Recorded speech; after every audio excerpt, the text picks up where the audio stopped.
I'm gonna watch the. Have you seen Rippaveal? Did you watch the showcase, TJ? It's 45 minutes. I'm sure. God damn. No, the I greatest. haven't. It's gonna be the greatest 45 minutes. We're gonna be blown away by the 45 minutes that's coming. You suck. You are no talent. Oh shit, John Wong with the big 10. God damn it, Tony! I just pulled up to refill this bird bath I take care of, and my car speakers go. Niggas can be gay too, and this group of black crows stare me down with murder. Oh man, crows remember faces, John. That's it, buddy. Just move. Once you piss off a crow, that's it. Just fucking move. But in case you were wondering what song he's talking about, you just got here. Niggas can be gay too, whether you like it or you love it, whether you're kissing or you're touching, you're right or lust, I know you covet. Niggas can be gay too, there ain't nothing you need to hide. Video games won't really survive, tomorrow you might not be alive. Niggas can be gay too.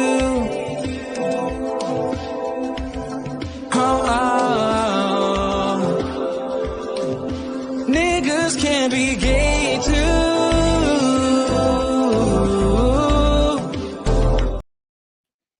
All right, here it is. Rippaveal.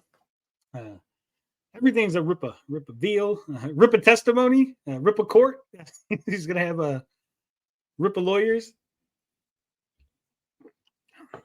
Are you ready for this, TJ? TJ, we're gonna watch this video, and we're going to stop detracting and just become fans of the Rippaverse right here. This is it. Sure. This is our come to Jesus moment. Are you ready for it? We'll become fans eventually. Yes. No, not eventually. 44 minutes. We're gonna watch this, and I'm telling you, absorb it all. Our hair, the shoulder hair is just gonna start growing on us, and we're just gonna become Rippatards. I'm guaranteeing it. Because he's gonna blow our balls off with this. And we know that Rippatards have no balls, so that's the first step. Step 1, balls blown right off. Gone, no balls. Step 2, shoulder hair. Step 3, give Eric all your money. So, you ready? You ready to be poor, ballless, and fully hairy? Let's go. Let's go. Let's do it.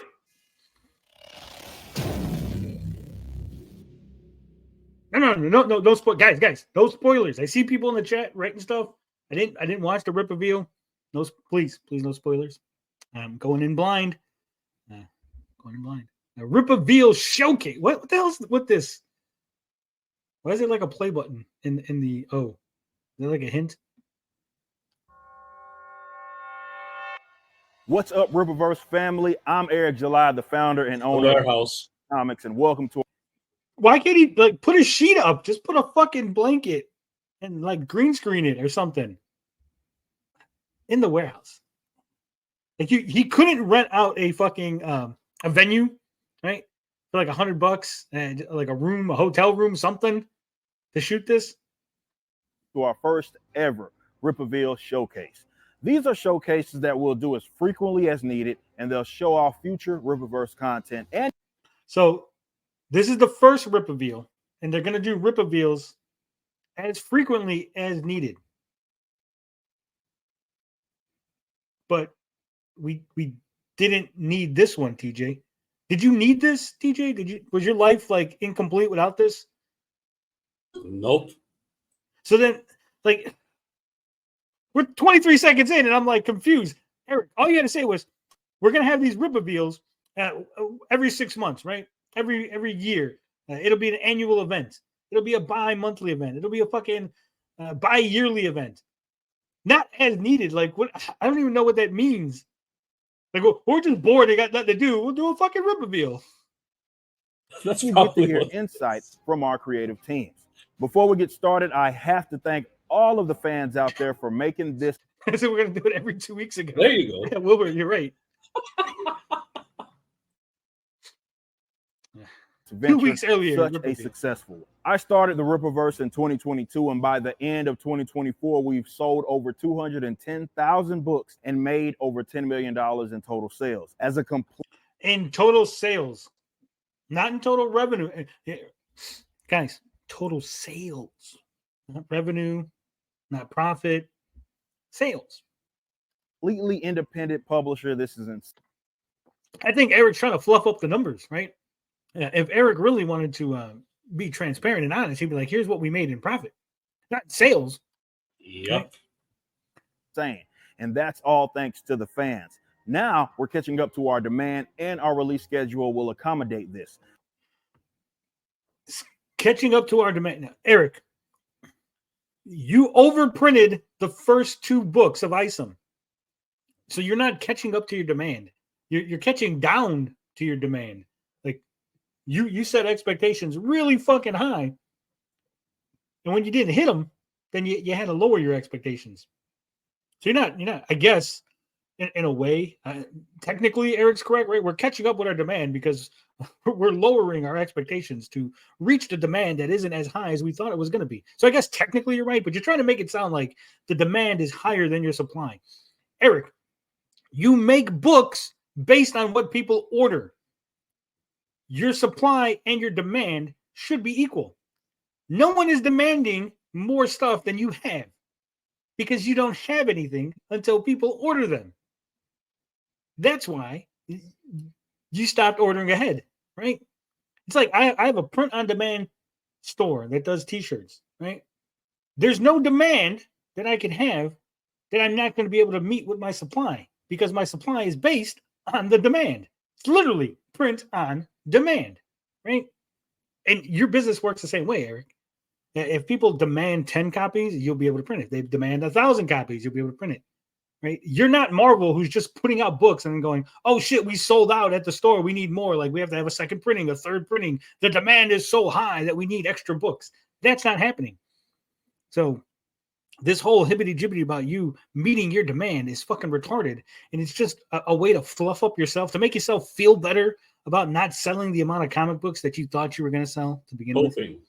Yeah. Hoping. You've decided that the Rippaverse is your go-to form of entertainment, and we should be producing as such. Now, I don't think anyone, and this is not, again, it's not a knock on anybody who likes Rippaverse, right? But other than fucking Sturgis, right? I don't think there's a single person that went, yeah, when I have a choice, when I sit down after work and I have a choice of what I'm going to do, Rippaverse, right? I'm gonna read the same 3 comics over and over again. No, you're not the go-to choice for fucking entertainment. You're not the go-to choice for fucking relaxation, right? People might like it, say, hey, yeah, I bought it, I read it, and that's it. And then tomorrow I'm gonna play video games, and the next day I'm gonna fucking go to the movies, and the next day I'm gonna watch some TV shows or watch some YouTube, right? You're not the go-to place for fucking entertainment. You're the go-to place for a one-off comic book that I read every 6 months, right? Or whatever the fuck they come out.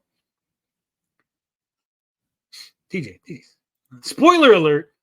Darth Vader is Luke. TJ, didn't I tell him not to spoil shit for me? Yeah. Guys, I haven't caught up yet. I was waiting till all the Star Wars stuff came out, and then I was gonna watch it from the beginning. Fucking DTF. Well, I guess I'm not gonna watch Skeleton Crew now. Thanks a lot. Yeah. You suck! You are no talent! It says, Andrew says, no, Rippaverse's demand is catching up to them. Yeah, that's the problem. Their demand is catching up to them. They go, shit, we're losing money. We're not having as much money as we thought we were.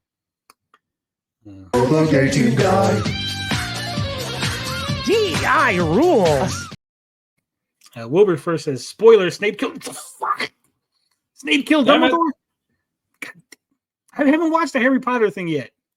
I was watching the Fantastic Beasts first because it's before Harry. Nah, fucking people. I have to stop reading chat. TJ, they keep spoiling shit for me. I'm gonna stop reading chat. Can't have this. Can't have this. previously, we released graphic novel-sized books with a lot of time in between. God damn. Like Graphic novel-sized books? No, but what the fuck is a graphic novel-sized book? It's a graphic novel. A graphic novel-sized book is a graphic. There is nothing else. You know what? That's what's called a graphic novel. We released You know, my company makes house-sized buildings for people to live in. You know, houses? No. House-sized buildings. They're not houses. They're house-sized. Is there some weird like fucking tax break? Like if I don't call it a graphic novel, if I just call it a book-sized a graphic novel-sized book, I get like some tax break or some shit. It's a graphic novel, Eric. Just say we released graphic novels. Now you see, it Oversized comics for work. villas, you know. Yeah. Graphic novel-sized books. Between releases. Pre-order windows now will be shortened whenever possible, and some books will not be a part of the collection format at all. And because we have a universe to flesh out, initially the they have a universe to TJ. They still have because we have a universe to no shit. We've been waiting for the universe to be fleshed out for a long time now. Spoiler alert: the Force is female. Star Wars is dead. Oh, Repeat the same thing. Did you see the segment on Dick Show about a buddy of Dick's finding I don't think it was a buddy of Dick's. I think it was a viewer of the show. But I did see that. Yeah, it was like a copy of Isom in the meth den. Did you see that, TJ? No, I haven't. Yeah, I have to check that out. Holy shit. So I guess the guy's like, he gets hired to clean apartments and stuff. Like after cops like arrest people, like like hey, like the apartment complex, like hey, you gotta go. We need someone to come clean up, this apartment or whatever. So I guess he's like cleaning up the apartment, and they're filming it, and there's a copy of fucking Isom in this meth head's fucking apartment. God damn! Like I always said, these are the kinds of people the Rippaverse is attracting. Again. Is Tony back? 4 days a week, blinded. Monday, Wednesday, Thursday, Saturday. As of right now, that's the current schedule. Yeah. Comic-sized blocked turns. Yeah. books were often number ones and based on new characters. Now in 2025, that's going to be much different. Sure, we have some new characters and titles that we want to show off, but this upcoming year, you're going to see a lot of follow-ups to previous stories. About time, TJ. We're finally going to get some follow-ups. Now that you've met several characters, it's time that we continue with their adventures. That'll help this feel like a living and breathing universe. In order to get multiple issues out for multiple titles, we're going to shorten the page count of some issues. Oh, that's terrible. There's an expectation, right? The books have an expectation of like 100 pages, 90 some pages. Right. You can't write a good story in 90 pages. I don't see how you're going to write a good story in less pages. But now, here's if it's less pages and the same price, well, you're fucking your fans. If it's less pages and cheaper, right? Like, so he lowers price, let's say, right? Well, the whole point of you selling more books, Eric, was to make up the money that you weren't going to make, right? That you were losing. That's why you have to make more product. But now if it's cheaper, now you have to sell even more to make up the deficit from the cheaper price, right? But it's like when Quartering, right? Quartering was putting out one video a day and he was getting 100,000 views. So then he thought he'd put out more videos. But then eventually he was putting out 3 videos a day and getting 100,000 views a day. And then he was putting out 5 videos a day for the same 100,000. And then he was never catching up, right? He was putting out more product and not catching up to the previous goals, right? It's the same reason why like comic books are always like, oh, in the 90s, we were like making all this money and that's where they want to get. And they can never figure out how to get back there. And mostly because it was all artificially inflated, speculator boom and all that shit. Yeah. So he's chasing the reason he's making more comics and putting out more comics and more issues is because he's chasing that fictional 3 million, right, that he made in that first campaign. But if all your campaigns are less money, you're just gonna have to keep. Eventually, we're gonna get to the point where he's putting out like fucking 50 comics a year just to like stay in business. I'm gonna laugh. Eric should study the mythical Amazing Fantasy 15 and learn to work within 11 pages. Yeah, well, that's what I'm saying. Like, if Eric was smart, and we know he's not, right? He wanted to introduce a lot of characters. I get that, right? All he had to do was like write Isom, and then put a backup story. Like Yaira could have been a backup story in Isom, like a small, so make Isom say like 48 pages, 72 pages, really you want to stretch it, right? And then Yaira is like a 24-page backup story. Then you get two characters in one book. You're selling it off of the Isom brand, right? And then that's what they did with Spider-Man, right? Marvel team up, all that stuff, where they're like, hey, Spider-Man's in this issue, but also this other character you don't really know, right? He could have did something similar to that, where he was using Isom because you knew Isom, right? And you continue Isom's adventure. You had to buy the next issue. You have to buy the next Isom. You have to buy Isom 3, Isom 4, Isom 5. But we got a backup story of a different character. And then if you like that, then we could spin that off, right? And if you don't, we really didn't lose anything because we didn't take a chance on this character not hitting, right? And so instead of having the 500,000, 300,000, 800,000 campaigns and falling short of that million, he probably would have hit 1 million every time. Isom million, right? Forrest Pub says, welcome back. Thank you, Forrest. It's funny because he's fat. Like Tales of Suspense, yeah. That's the approach that we're doing, right, TJ? We're doing awesome amphibian adventures. The Fabulous Frogman is the main story, right? The main story you're going to get is Fabulous Frogman, and every issue of Awesome Amphibian Adventures is going to continue his story. But there'll be backup stories in there of other characters, and they'll be cycled in and out. The plan, obviously, we have to succeed and sell comics and not go bankrupt.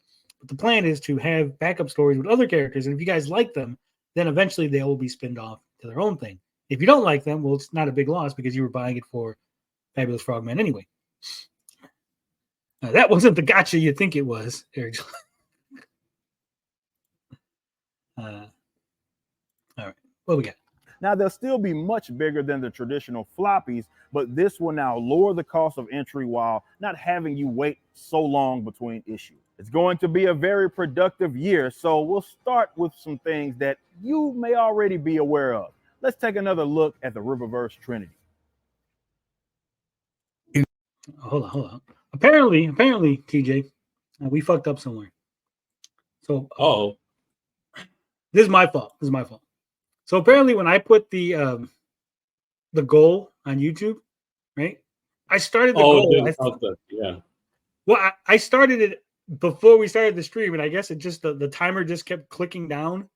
I thought it wasn't going to actually kick in until the stream started. So the idea was 10 super chats, and we'd watch a video about the Wheelers. And there were teal. What's teal? Teal is what?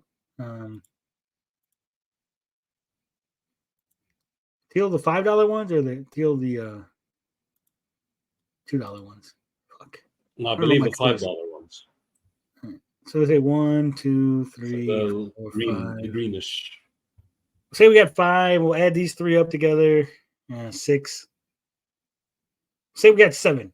3 more teals, and we'll watch that Wheeler video. All right. So let me put a new goal because I should have realized 5 super chats of any. Then I'll start the timer for fucking 3 hours. You get a Wheeler video. Wheeler unlisted detracting video. It's a video detracting the Wheelers, but it's unlisted. It's an unlisted video. Only I have it. So you ain't going to get that content anywhere else. In 2022, the Rippaverse launched with Isom #1. With Isom #1. Man, he paid for a fucking voiceover. Written by company founder Eric July. Illustrated by Cliff Richards. Illustrated. I was still like, illustrated like it's a weird, like, it wasn't drawn by Cliff Richards, but it was illustrated by him. The book eventually would become a $3.7 million success. It would eventually become like didn't take that long. The following year, comic book veterans Chuck Dixon and Joe Bennett would join the team and create a $1 million success. Whoa. Hold up. Wow, look at What the that. fuck is this? Ricky Ricardo. First off, Ricky Ricardo looks white in this. He doesn't look like a black guy. And I His don't remember helmet's Ricky all messed Ricardo up. having. Yeah, his helmet's all like jacked up. It's really weird. Like it's like squeezed up on his head. But that doesn't look like a black man under there, right? That looks like a white dude. Yeah. Maybe Mexican. If like I squint, maybe it's a Mexican Latino, dude with a yeah. little goatee. But it's definitely not a black dude. Definitely not the black dude that is in the comic. Success of their own. And Ingrid looks Chinese. Like she's Oh like no. Hispanic as far as I know, like Latina, but she kind of looks Asian, right? With Alpha Core #1. And in 2024, the highly anticipated Yaira David Hasselhoff, by yeah. the Saska sisters and Deborah Carita became the third Okay. Hold up. veterans. Chuck Dixon and Joe Bennett would join the team. TJ, why was it explicit that Eric July wrote the first comic and that Cliff illustrated it?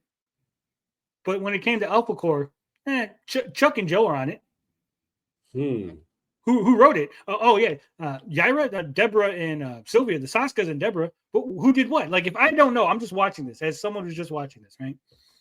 Like, who are these people? Like, who's the writer? Like, I guess writer is the first person, right? That's the only assumption I can make. But why didn't you say written by Jen and Sylvia Saska and illustrated by Deborah Carita, right? Like, it's really weird that you were like very adamant, like, hey, we got to let you know that Eric wrote that first one. After that, all bets off. Became the third Rippaverse property to make $1 million in total sales. Isom, Alpha Core, and Yaira have cemented their place as mainstays for this fast-growing indie publisher. Now you can grab our first ever collected works, the Rippaverse Trinity Volume 1. This 300-plus page book features Isom #1, Alpha Core #1, and Yaira #1. This is the worst fucking collection ever. I get it. I get what he's trying to do, right? These are all #1s, but they have nothing to do with each other, right? This isn't like 40 years of comic history. Like, oh, we're going back and we're going to give you Isom 1, Alpha Core, and Yaira. You know, 40 years in the making. Where it all began, right? No, this is just like, hey, these comics that came out like 2 years ago, we're going to give you all the #1s, but none of the stories lead into each other. None of the stories are connected. And so you're just going to read one and then the other and the other, but it's like, why? You should have just gave me Isom 1, 2, and 3. At least those things connected to each other, right? Like, what is this? And Isom has been officially remastered with updated art from Cliff. Whoa, updated art. TJ, why did they have to update the art, TJ? I thought it was perfect. I thought it was beautiful. I thought Eric loved it and it was fantastic. It was the greatest thing ever. Why would they need to update Isom's art?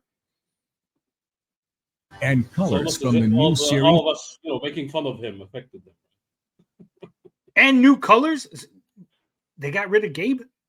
Gabe's colors are gone. Colorist Sebastian Chang. Also, all 3 books have upgraded letters. Upgraded letters. Oh, you know why he did that, right? Yep, Eric Weathers. That's right, because you got Eric Weathers is gone.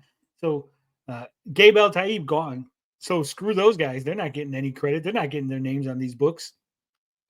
So you're getting more than just a mere reprint. Head over to Rippaverse.com and order the Rippaverse Trinity Volume 1. Available as both a trade. Well, I'm watching this Rippaveal, right? Can I give you some advice, Eric? I know you and your fans are watching, and you guys can't get enough of me. You love me. Everybody loves Frog Tony. Hit that like button. Eric, Booby, when you do a showcase like this, right? You should have at the end of the showcase, maybe in the middle of the showcase, and possibly at the beginning, to let people know to go over to the Rippaverse site, right? Then you cut these down, right? So you cut down the Trinity one, and then you add a little thing at the end of going to the, like, if I have to watch every trailer and every trailer is going to tell me to go to Rippaverse.com, that means that you're too fucking lazy to slap that on afterward, and that you're just going to cut it now, right? You're going to cut all these up into little fucking videos individually, but because you're too lazy to throw in that little go to Rippaverse.com at the end of each one of them, I'm going to have to sit through that several times during this 44 minutes, and that's kind of annoying. Trade paperback and hardcover. The petty combo. Rippaverse Trinity Volume 1. We know that many of you love the. Remember, TJ, when we all said that these are basically DC characters and they're rip-off DC characters, and totally not rip-offs when you call it the Trinity. When Marvel doesn't even do that. Marvel doesn't go, hey, the Trinity of Spider-Man, Hulk, and Captain, no, or Iron Man. They never, like, the only people that say the Trinity is DC. And immediately you know when you go, hey, the Trinity, they're talking Superman, Batman, and Wonder Woman, right? Wonder Woman. Yep. And so what do we got? Knockoff fucking Superman, knockoff Wonder Woman, and then I would say knockoff Batman, but it's more like Luke Cage, knockoff Luke Cage somehow. That's the also Alpha Core's 2 other people, so the Trinity's 5 people, but it's called the 3. The collected work. So I'm really excited for you to get the first volume of the Rippaverse Trinity. The remastered art of Cliff. And it's the first volume. So do you think there's going to be a Rippaverse ever?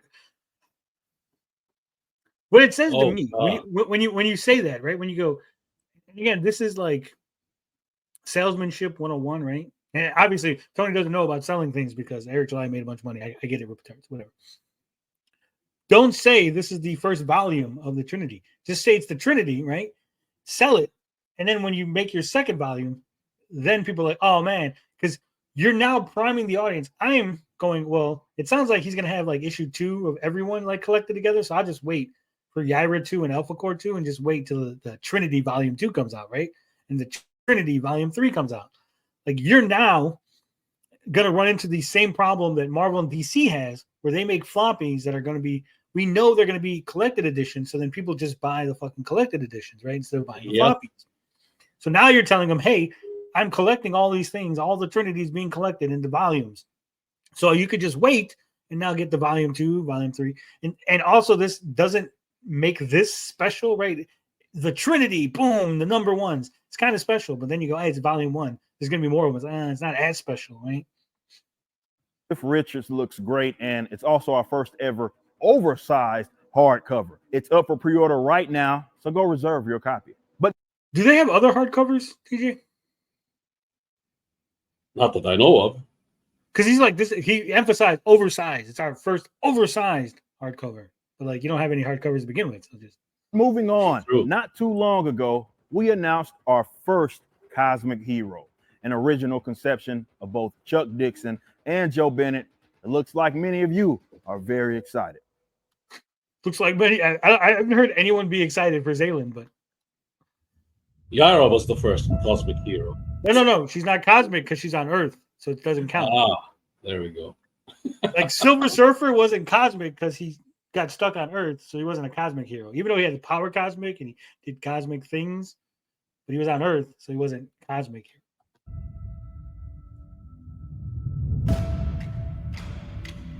What? Isn't it the same trailer? Kill? Ooh, what, where, when, and why? Jesus, that face. Horseman is a cosmic zero yet. Die! They said, didn't Eric July say that Rippaverse was going to be grounded? He did, but then Chuck Dixon said, I got this idea. And he goes, okay, Chuck, whatever you want, Chuck, whatever you say. Namor Sinestro mix Zaylin.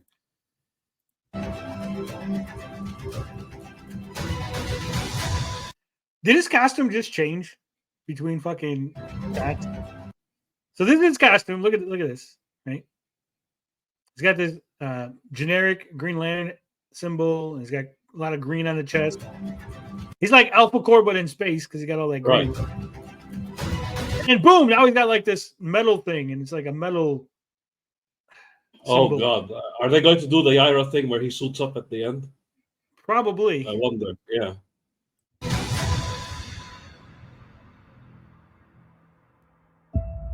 Wasn't that the same trailer? Like you gave us nothing new, Eric.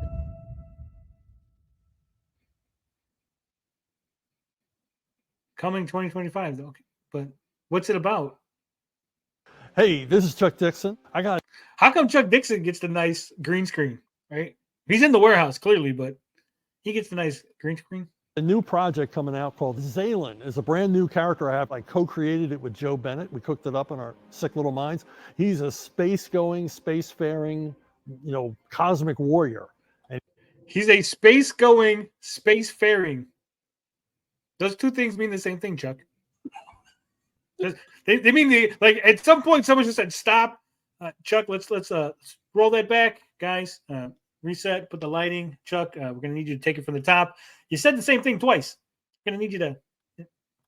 And he's a frog being, half frog hero. You see, playing spacefaring, cosmic warrior, and he's going to play a major part in events coming up in the Rippaverse. He's going to play major part in events coming up in the Rippaverse. Oh boy! How, TJ? So he's going to leave all the cosmic shit to go to Forest Park. Is that what he's saying? No. TJ, I want you to understand something here. My main criticism, a lot of criticism from me, from other people, was that Eric July didn't actually plan anything out. He had nothing planned, right? Now, you can introduce characters that you didn't have plans for, right? That can happen. Like, oh, shit, this character idea came up, blah, blah, blah. But Chuck goes, this is going to play a major part. Clearly, whatever Eric July had planned for the Rippaverse is thrown out the window. Chuck was like, no, what your ideas are stupid, Eric. Okay, get rid of all this bullshit that you thought. Here's what we're gonna do. We're gonna have Horseman, we're gonna have Zalen, we're gonna have some other shit. Just sit in the fucking corner, collect the check, collect the Rippatard accolades, and just let us fucking do comic books. This is exactly what happened at that other fucking company. What the fuck's it called? I had it and I lost it. The other one that Chuck was at. Yeah, CrossGen is exactly when Chuck was over at CrossGen. They're like, "Hey, do this book." He's like, "No, fuck you. I want to do a fucking pirate book." You did a pirate book, right? It sounds like Chuck's just like, "Hey, I'm just gonna do whatever the fuck I want, Eric. And if you don't like it, too bad." Very soon, and I think you're going to really like this guy. Zalen versus Larry Shung. Hey, folks, I'm Mike Barron. I've been writing. All right, hold on, Mike. He didn't say shit. TJ. I got this new character coming out, and he's going to play a major Space Warrior. He's going to play a major part, and you're going to love him. But why, Chuck? I get that the Rippatards and the Rippaverse fans, whatever you give them, they'll buy. You don't need to explain, hey, we got Mr. Shitty McShit shit. It's like, oh, shit, I got to buy Mr. McShitty McShit shit #1 because Eric's making it. I get that, right? But for the rest of us, like, the idea is that you're trying to appeal to more people than just your fucking pay piggies, your Rippatards, right?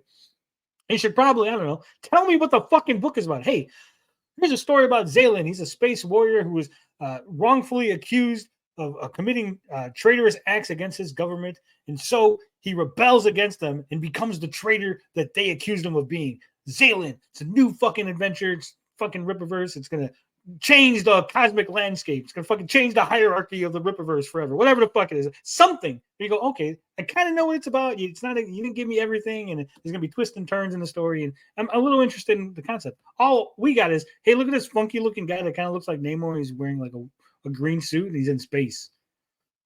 Excited, TJ? Are we Rippatards yet? You fucked up black. I'm doing it. See, Tony gets it. I get it. I get it, guys. Chuck said, "Hibbity Space Warrior, Texas Chibbity, big deal." What's up, Tim? I want to be sold. We got a member chat. Welcome back, Tony and TJ. And the super chat from DTF. Says, don't forget to review Horseman at some point. I did go over Horseman, but I'll do it. I'll do a proper review of Horseman. It is fucking Horseman is terrible. It's terrible. So many levels. Just on a basic, like not even like nitpicking the art and stuff, but like just getting into the story, and none of it fucking makes any sense. And here, you know what's my biggest problem with Horseman is, TJ? I think you mentioned that he's a complete ripoff of, the Red Hood. That's what I remember. That is a problem, but that's not my biggest problem with Horseman. Okay? My biggest problem with Horseman is the Chekhov's gun that never gets fired. Okay. Huh. So, if you're unfamiliar with the term Chekhov's gun, it's basically if you show a gun, you go, hey, there's a gun hanging on the wall. By the end of the story, that gun has to be fired, right? You've highlighted the gun. You told people there's a gun there specifically because it is going to be used at some point in the story. At the very beginning of Horseman, we are told he's leaving Forest Park because somebody has put out a personal hit against him. Okay? They sent those ninjas, those urban ninjas were sent at him specifically because it was personal, right? That never comes back into play.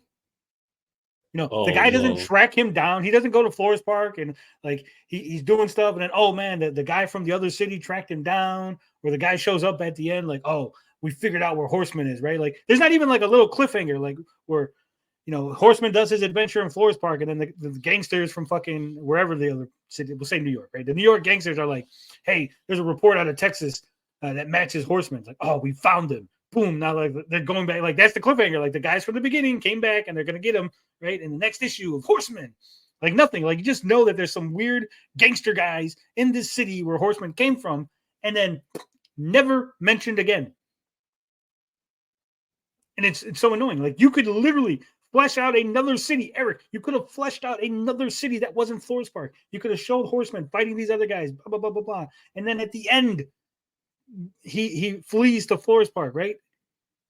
Instead, you go, no, let's start at him fleeing, the fleeing part, and then just an adventure in Forest Park and this other city that we know nothing about, and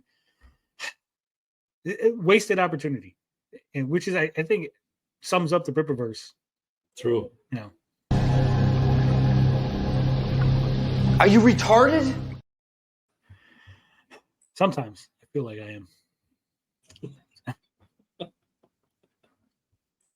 The Bullet, it's getting its own comic series. Yeah. Correct response says, I'm actually invested on Dakuman because he still hasn't figured out anything, and I'm just waiting for some progression from him. Yeah, eventually. I think Dakuman can't see through buildings, so like when people go inside, he gets confused. Like, fuck, can't see what they're doing. Chuck probably doesn't even have shoulder hair. Yeah. I don't even get Forest Park yet. Yeah. Yeah, there's that book is just such a fucking mess. It really is. This guy. All right. Mike Barron. Hey, folks, I'm Mike Barron. I've been writing comic books all my life. I started out with my own creations, Nexus and Badger, and I'm happy to say that both those characters are alive today. Nexus is probably the most honored independent superhero comic of all time. From there, I went. Now, I don't like detracting CG royalty like Mike Barron here. It's a good guy, Mike Barron. But I don't think I can let that stand. TJ, has Mike been writing comics all his life? Like, was he like he shot out of the womb, fucking pen and paper in hand, writing comic books? Like he was like, hey, for the last 40 years, for my entire adult life, I've been writing comics, right? Ever since I could get a job, I've been making comic books, sure. But I don't know if he's been writing comics for his entire life, TJ. I mean, he's also writing novels. He should have brought that up. I'm just saying, like, I know he's old, right? So you don't really need to like fluff him up anymore. Like, hey, for the last 40 years, I've been writing comics. Like, oh, that's impressive. For my entire life. He's not like a 20-year-old kid where you're like, hey, I gotta say my entire life because I'm young and people don't, I got to try to make it sound better than what it is, right? Like, you're fucking Mike Barron. Right. You don't need to fluff him up. I'm Mike Barron. There's no fluffing needed here. Went on to write many other titles for many other publishers, but I've always been drawn to fringe characters. And I also love that, where it's like, you could say that you worked for other places, but you can't name them, right? But, I worked for many other publishers and other places. Did other titles. You might have heard of some of them. I can't tell you what they are, but characters. And when Eric July asked me to write Gooding, I jumped at the chance. Gooding is the type of character I might have thought up myself, a self-made millionaire, a genius, an autodidact, and a polymath. Autodidact? What the fuck is an autodidact? That's a word I've never heard, DJ.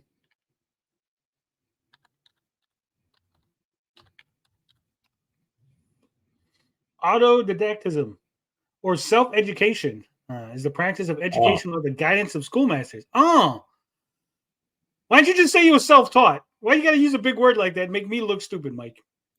Huh? Autodidact is self-taught. Yeah, that's what. Why didn't you just say self-taught? Right? I was confused. I was like, that's a power he has. I was trying to figure out like auto, like he could like make cars move or something. Like, math is a master of many disciplines. Now, you may have read the first Gooding, I hope so, and they say that a writer should write what he knows, but it's also the writer's job to imagine every point of view. So the writer has to put his head in whatever character he attempts to make real, or otherwise he'll fail. Believe it or not, Gooding's trick against Ron Hodges in high school comes from personal experience. I had read Alpha Core and some of the other offerings that the Rippaverse has since produced, and I was determined to open the scene up, and that's why Gooding #1 is much bigger than Gooding in the origin and deals with matters of life and death, as most of these books do. I do love how he said, like, I read some and then some of the other ones. Like, I didn't read all this shit, Eric. Some of it's true.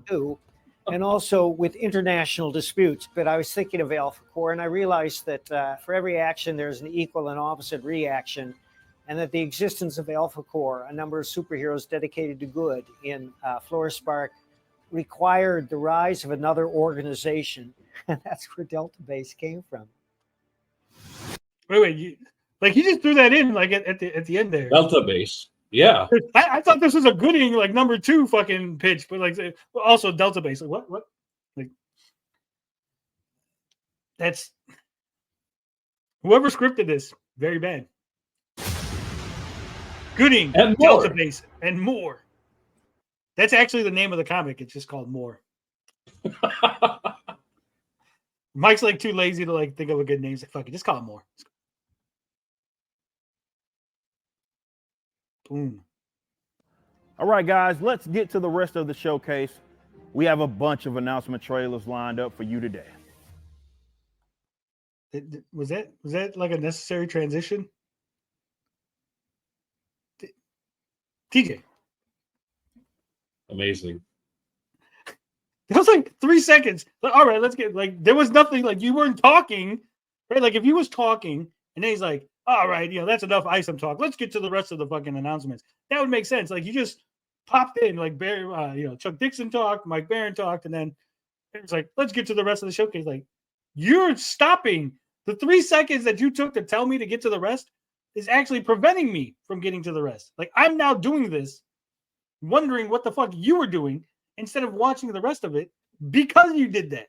Like you could have just kept playing trailers. It's really nothing. You.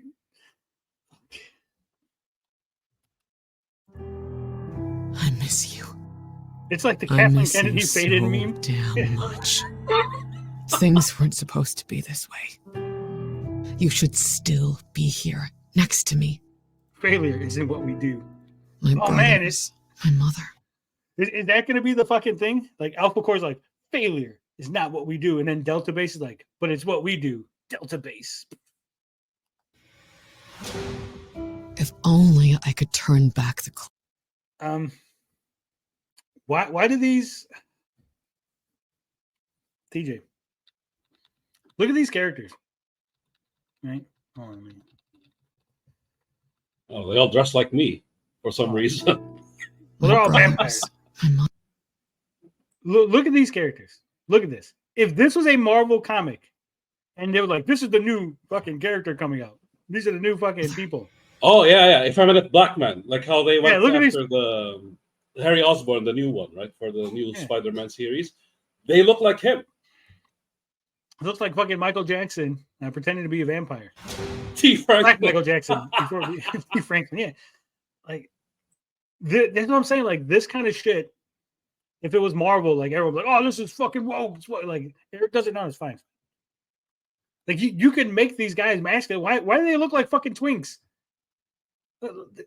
They look like faggots. Okay, I'm gonna say this is 2025. It's a new year. Trump's president. These guys look like faggots. Okay, not gay people. I like gay people. I don't like faggots.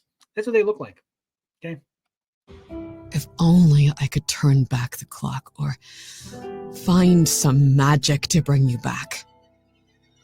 Grandmother tells me I should not interfere with the nature of things, but she broke the rules with grandfather. This is a price How fucking cliche. Grandmother broke the rules with grandfather. I'm willing to pay the coin for. There must be a way. She says it is forbidden magic. I would hope to accomplish this feat without having one of the world's greatest magicians to assist. Oh, I missed the super chat. TJ, you gotta. Preston says, "Hail, Tony and TJ. Glad you're back streaming. Thanks, Preston. Hail, Preston. Hail."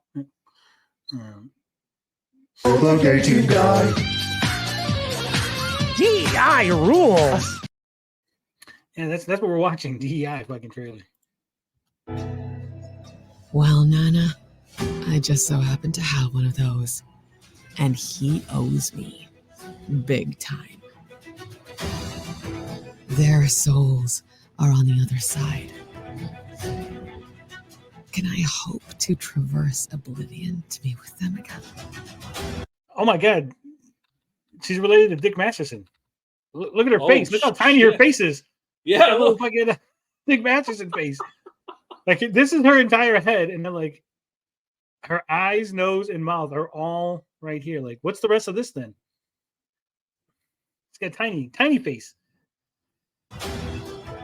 Ah, look at that! Look at that scream! Oh no! This guy's not even paying attention. Like my family, what I wouldn't give for you to be beside me like you used to be.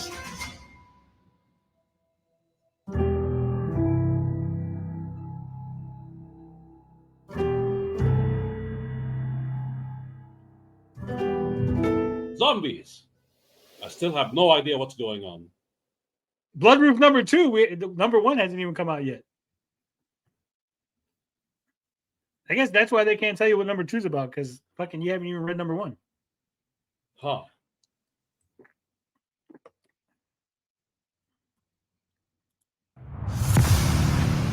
I don't like talking about it. Uh-oh. Got another super chat. Skullface says, "Hail, Frog Tony. Welcome back. Thank you."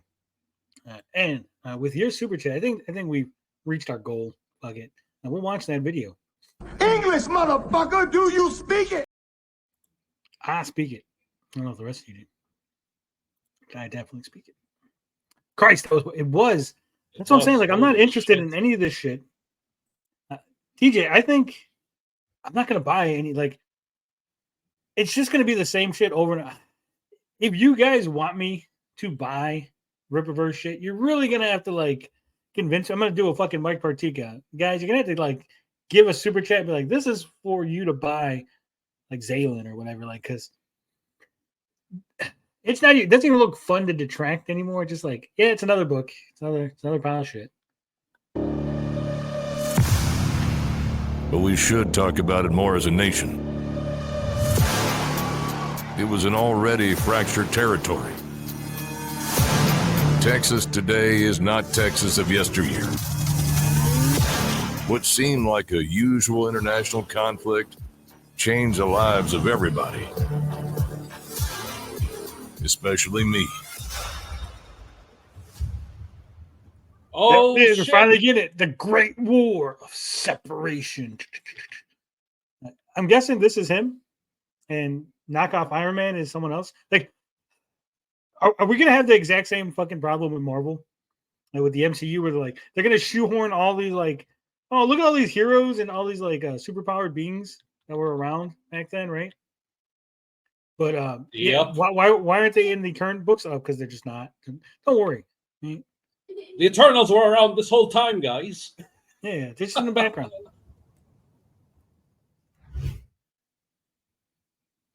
like this lady here. Look, you got another. They got two ladies that look like they're fucking superpowered assassins or something. No. The Iron Man knockoff guy. The black guy for some reason. I'm guessing that's gonna be Jasmine's husband. Altona's husband. Yes. Yeah. He's gonna get blown up in a fucking oil field.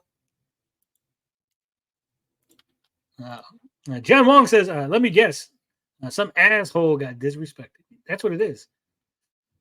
They disrespected Texas. You don't mess with Texas. I want Bob Dylan up on stage. Who the fuck are you? Did they pussy out from using the word secession? Yeah. Because they didn't secede. They separated in amicable terms. You see, what it is Texas, they didn't get divorced from the United States. They in a joint separation in which they both have custody of the Gulf of Mexico. So on one weekend, Texas has custody of the Gulf of Mexico, and on the other weekend, Florida gets custody of the Gulf of Mexico because it was a no-fault divorce between the United States and Texas.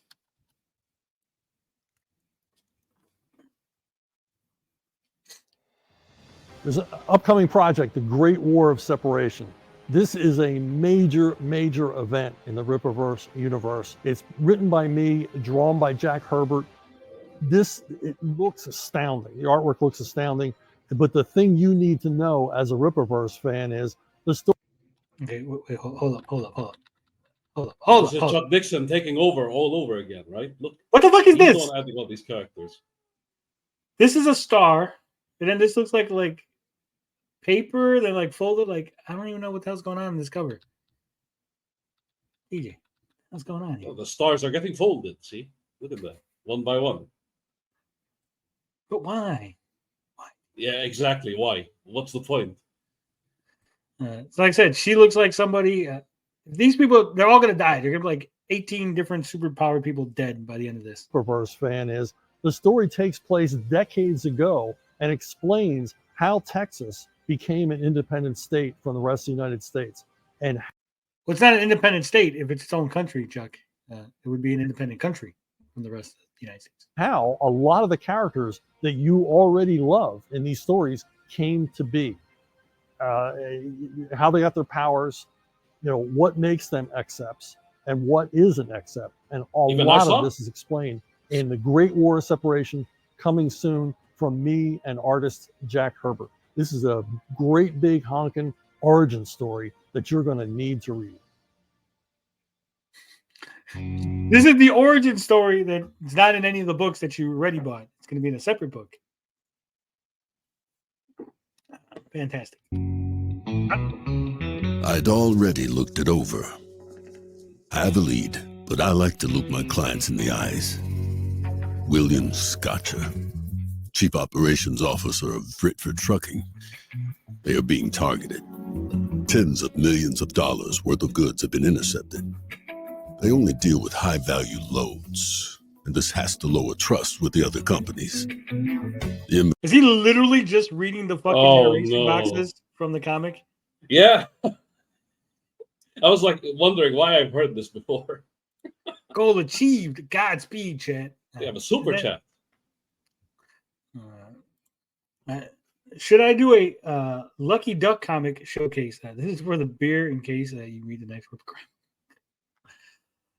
You should definitely do a showcase. Show off all you're great at. Preston's always showing me stuff. I'm always impressed with the things that Preston shows me. Looks way more interesting than what we're looking at now. Yeah. Not fooling a libertarian by bringing up them bitch ass roads. Yeah. Also that. Apparently the little thing, the little confetti's going off. That's cool. For hitting our goal. Nice. Anyway, why the fuck is he just reading the narration box? Inventory is all over the place. Either they're targeting Fritford, or they're just opportunistic vandals. It must be the... Wow. Salvage, you're a genius. Either they're targeting this one specific company, TJ, or they're just opportunistic bandits. Vandals. Wow. Yeah, well, that's clearly the only two things it could be. It wasn't some like, hey, either it's raining outside, TJ, or it's not. Mind fucking blown. No shit. Those are the only two choices. Either they're targeting the company they're stealing from, or they're just randomly stealing from companies and they happen to hit this one. Good job, Salvage. We're paying you all that money. You're one of the greatest detectives in fucking Flores Park, and you literally came up to the conclusion that we knew before we fucking hired you. Fantastic. What are we paying these people for, TJ? The former. They're too bold. So, who has the most to gain? A competitor. Very few companies handle luxury goods. It just so happens that Flores Park Logistics had to downsize a few years ago. Also, this makes no fucking sense. TJ, there's two trucking companies, right? So yeah, there's two trucking companies, and they both only handle high-end goods, right? Now, for whatever reason, the trucking company's like, no, how much does your shit cost? Oh, we're not gonna truck your fucking books or your milk or your fucking cheese, and that's not. We only do like fucking Rolexes or like fucking Maseratis or some shit, right? Like we're only taking high-end goods. We're like Rippaveal. We're gonna send potential customers away because fuck you. You're not rich enough for us, right? Now, I got a trucking company and you got one, and we both only do high-end goods. Now, I hire people to rob your trucking company, TJ. Okay? But not because I want the goods. No, because now your customers will be my customers. TJ. What kind of plot is this? I got a whole group of criminals together to rob you, not because I want the expensive products that I'm going to sell and make. No, I just want your business as a trucking company. Eventually, I'm going to, hey guys, good job. Well, we don't need to rob anymore. What do you do with the goods that you rob? I don't know. Throw them in the ocean. Yeah. Take them home to your family and hand them out. We don't need that. I just wanted his business. But if that's the point, if the point was just to get their business, you could just like, oh, look, all these trucks are being attacked, but they're not actually being robbed, right? Like they're just like breaking the fucking brakes. They're destroying the fucking wheels. They're siphoning out the gas. They're impeding their ability to, transport the goods. And so they would go from your company to mine, right? Like minor things that would cause your company to lose business to me because I'm not having that problem. If I was going to start an international gang of fucking robbers to rob you, why do I need a trucking company, TJ? Clearly, I'm just in the robbing business. I might as well just do that. Like that has been working out pretty well for me. What's a plot? So it's like Lex Luthor, hiring a bunch of criminals to attack the Daily Bugle, not because they're trying to like kill Superman. They just want to make sure that like his paper is not being sold. So my newspaper can be sold at the corner store instead of yours. Like what the fuck? Like what kind of retarded ass plot is that? High-end goods are hard to sell. That's bad. The writing is too much hibbity, not enough jibbity. Daily Planet. Yeah, what? Did I say Bugle? That's Spider-Man. The first time ever. Why don't we pay them a visit? Yeah, why don't we? Wow, you sold me. Salvage, Lethal Force. So are we gonna here's the question, TJ. Did I buy the Rippaveal, got the previews, got the Salvage comic, and now I'm gonna have to buy the Salvage graphic novel, and I'm gonna get the same stuff that was in the Rippaveal? Is it gonna continue from where it left off, or is it gonna start again from the beginning in like those 13 pages? Basically, like I'm buying the same 13 pages over again. I wouldn't be surprised if they add the same 13 pages. Yeah. So if I was expecting like to get the Rippaveal and then like to finish the story, like, oh, why? No, like it's not going to be finished in Rippaveal, I guess. Like, fuck me. Why did I buy the Rippaveal? Man, issue number one of the Ripazine was something else because we didn't know how well the Ripazines were going to do. It was one of those things that we wanted to find a place to really test the market out for some characters instead of committing to these long form books. You didn't test any characters out. No one bought those books for the preview of Salvage or Worcestershire sauce, right? And two, like, there's no feedback. There's not like, again, this isn't a newsstand where like people are picking this up and like you could have just fucking made a Salvage comic. You didn't need to shove them in the Ripazine. You know what I think, TJ? I think Salvage was already fucking written, drawn, and finished, and they just needed extra content for the Ripazine because they didn't have shit, so they threw in 13 pages and pretended. That's what I think. That's what it is. Yeah. And otherwise, you never know. Release the product, right? Yeah. Because it makes no sense. Like, those 13 pages aren't written like a 13-page thing. You mean like a backup story, Eric? Yeah, exactly. He should have just put those in the back of like ISOM or whatever. Like, those 13 pages aren't written in a way where you're like satisfied with that story. You're like, okay, and then you're like, you need more. It's just like nothing happens, and like, oh, it's over. Salvage. Like, oh, okay. Put something out just because you've been successful in the past does not mean that people are going to want this new character. So when we released it first, it was a little, we all were a little antsy because you never. Why were you, again, you weren't releasing, fucking guy. He's making it sound like the Ripazine was being sold off of Salvage. It wasn't. It was being sold off of the fact that it was a Ripazine with Salvage and other shit in it, right? It wasn't never marketed as the vehicle for Salvage plus other shit, plus bonus, right? Like Salvage plus you get bonus shit. No. So again, even if you sold a bunch of Ripazines, it doesn't mean that people wanted Salvage. It just means they wanted the Ripazine. Maybe they wanted the other stuff. They wanted the previews. They wanted to see what the fuck a Ripazine was. Right? So you can't go, oh man, they bought this Ripazine, so that means they wanted Salvage. Right?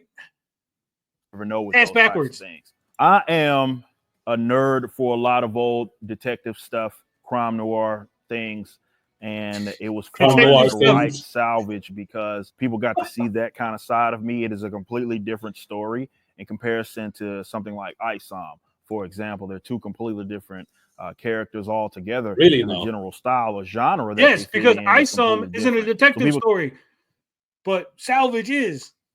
Kind of got to see through these private investigator stories that side of me. We put it out. Nothing in both of those stories feature any private investigating. Okay, Salvage just goes, it's that other company, and he goes there and he gets attacked. And it's like, yep, that's the other. Yeah, there's no like actual investigation. It doesn't go like shake some people down, get some names. This isn't like a Shaft or something where it's like go and talk to people. Yeah, following clues. Yep. Like there's no detective work. It's just that's the company. Okay, boom. He like goes on his computer, goes, yep, that's the company. And he just shows up there a couple days later. And we saw the reception. We even had some polls go out, really getting some audience feedback, and almost unanimously, people wanted more Salvage altogether. So I immediately got to work writing some. Also, why is he wearing shorts? He's wearing the company shorts, the little fucking Rippaverse shorts. He's wearing the merch. Look at that. He's wearing the booty shorts, but it's not. Chuck and them all look like all like respectable, and he's just like in this like it's not even iron. It's all like out some ideas to really finish up on the initial story that was being told by myself and of course the legendary Bart Sears. And of course I reached back out to him and he said he was in to do a more longer form graphic novel to really. Wait, hold on. I didn't notice this. Look at this shot right here, TJ. This is the white guy, right? He was in to do a more longer form. What is this? Is this how hair works? Like it just like it floats. And it's like his hairstyle changed.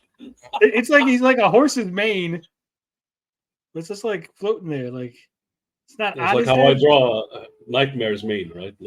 Yeah, but it's like disconnected at the front. It's like his fucking His toupee's like gonna blow off. It's like his toupee's being ripped off. Graphic novel to really finish out this story that we started off in that first issue of the Rippaveal with Salvage. When you have a city like Flores Park and it has the police officers, even a Alpha Corps that is also attached to the police, how do private investigators fit in that? Was something that we had to really try to figure out. Are you retarded?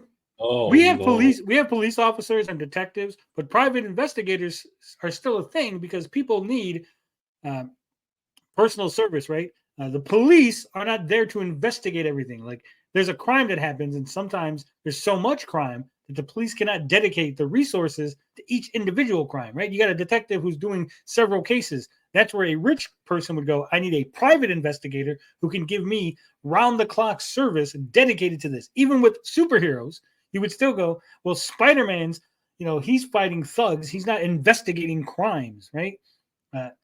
Superman doesn't investigate crimes. He just stops like monsters and like evil fucking dictators and shit, right? Like he's not like going there and picking up clues and like, running people down and shit.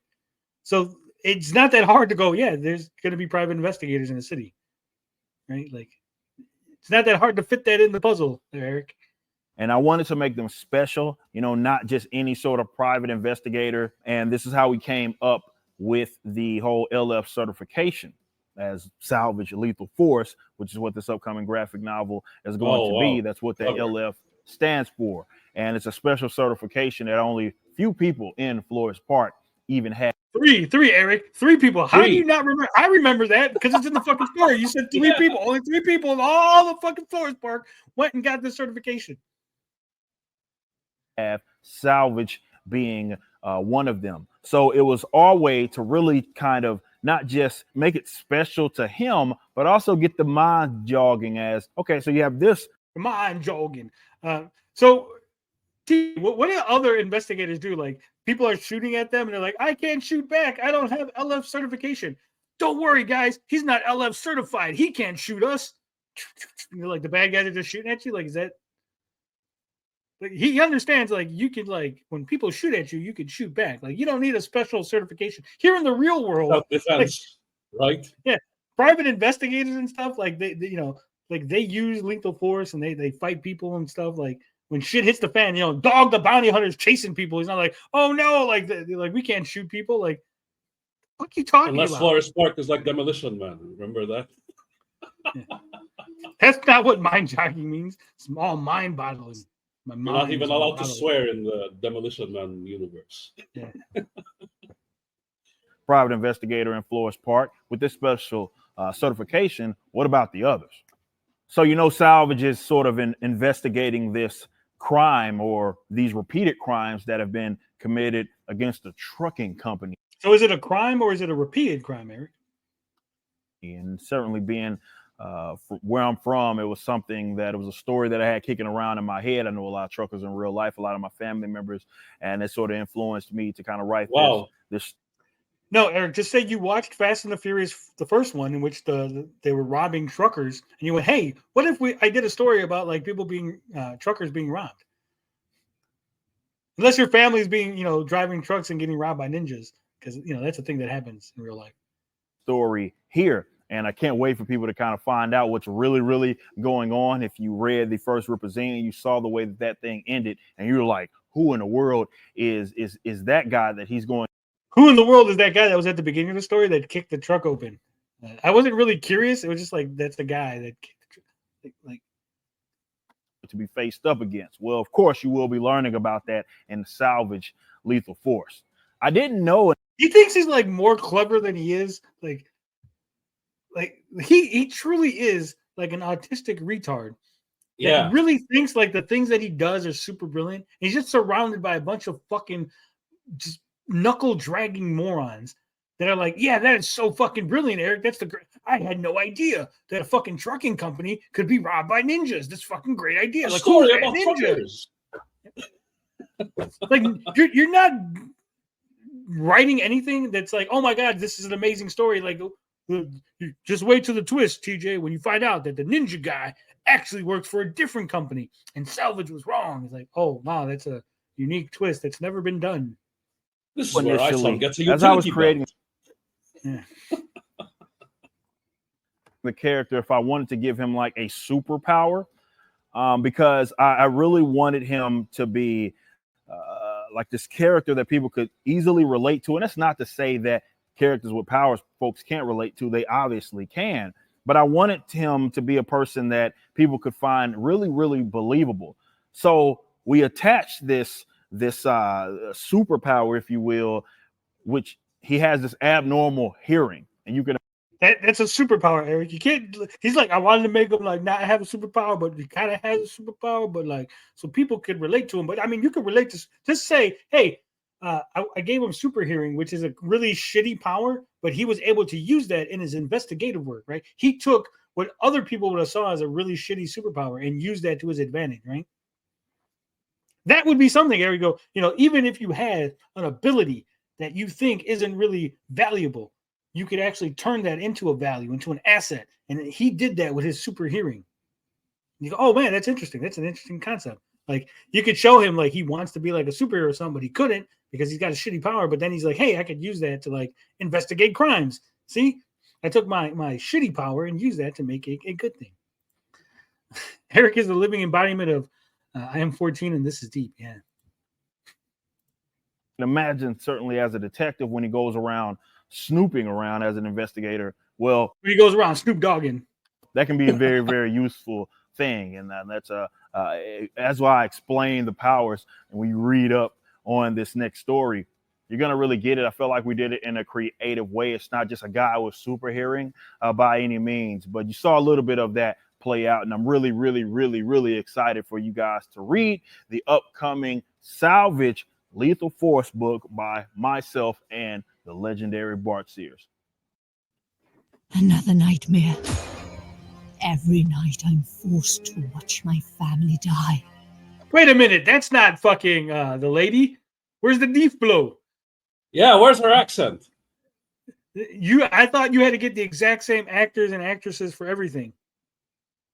No delineation, no differences.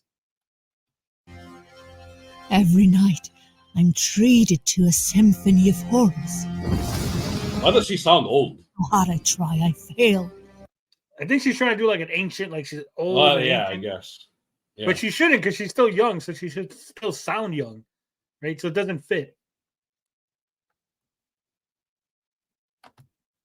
Damn it. They call out to me to save them. But I'm helpless. Ever since I executed you, old friend, you've sent me ethereal messages that the mighty black sorcerer cannot be so easily defeated. Is this some spell you cast before I delivered your death blow? A death blow! Somehow survived. She didn't even say it right.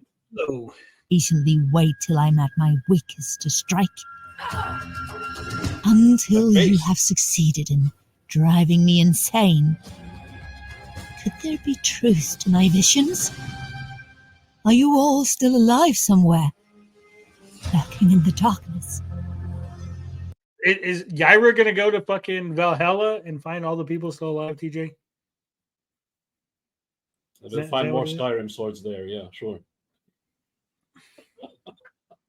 Did you see Eric was on Trash Cash? I did not. I haven't been keeping up with a lot of things. Been behind.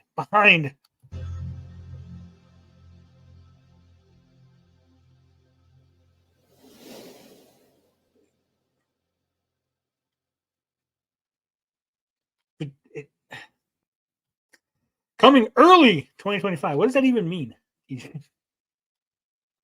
January? February? March? How early is early? Yeah, not December.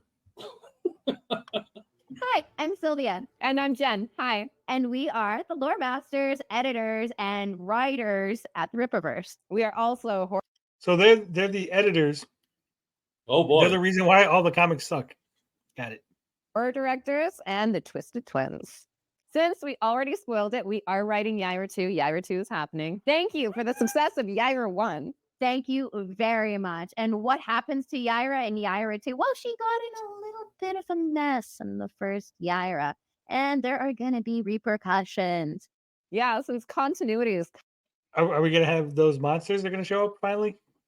kind of a big deal in our universe. Anything that Yaira messed up, she's gonna have to clean up in number 2. And if you thought we were rough on Yaira in Yaira 1, wait for Yaira 2. We do not go easy on the Ice Queen this time. Yaira has all new. Is this just me or is it like the audio weird? Like it almost feels like they ADR'd this shit. What's up, bitches? To be fair, sometimes I want to block Mindy too. I keep telling her she sends night letters from hell.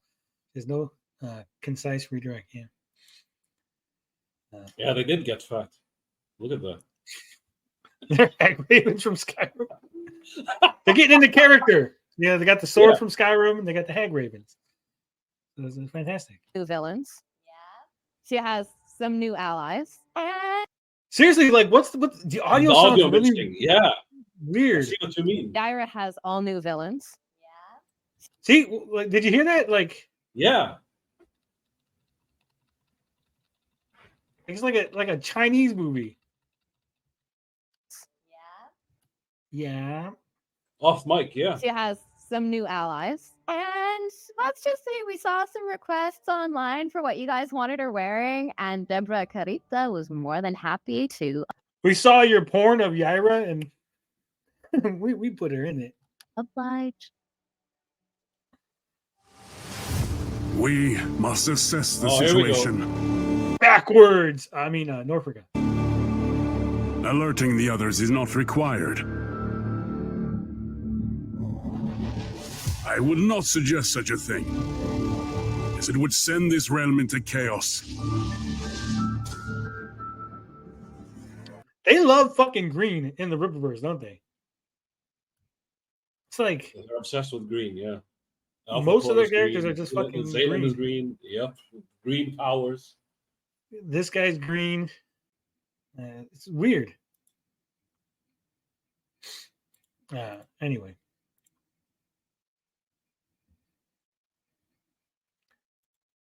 Is somebody in the chat still crying? Am I shadow banned yet? Or is Frog Tony's fans really afraid? We just don't care what you say, Dave. You're really just crying in the chat. We have a policy.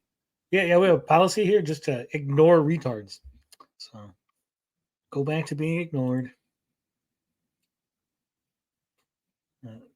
This is the comic I thought I wanted until I read Isom 2.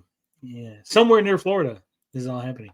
I do suppose if they are here, our run will assist us in nailing down their exact whereabouts. It has been a very long time since we've had a reason to get involved in the affairs of Earth. If it is time, they will soon find out. So, this kind of shit really pisses me off, TJ. You know, it's been a long time since we had reason to be involved with the affairs on Earth, right? And then that just gives me the like Wonder Woman problem. Like, so these guys saw World War I and they're like, it's cool. World War II, it's fine. War of Separation, fuck it. Now they're like, hey, now we got to get involved. Now it's serious. Like all that other At least shit. Michael Bay and his Transformers had it right. Like they were involved with everything. Yeah.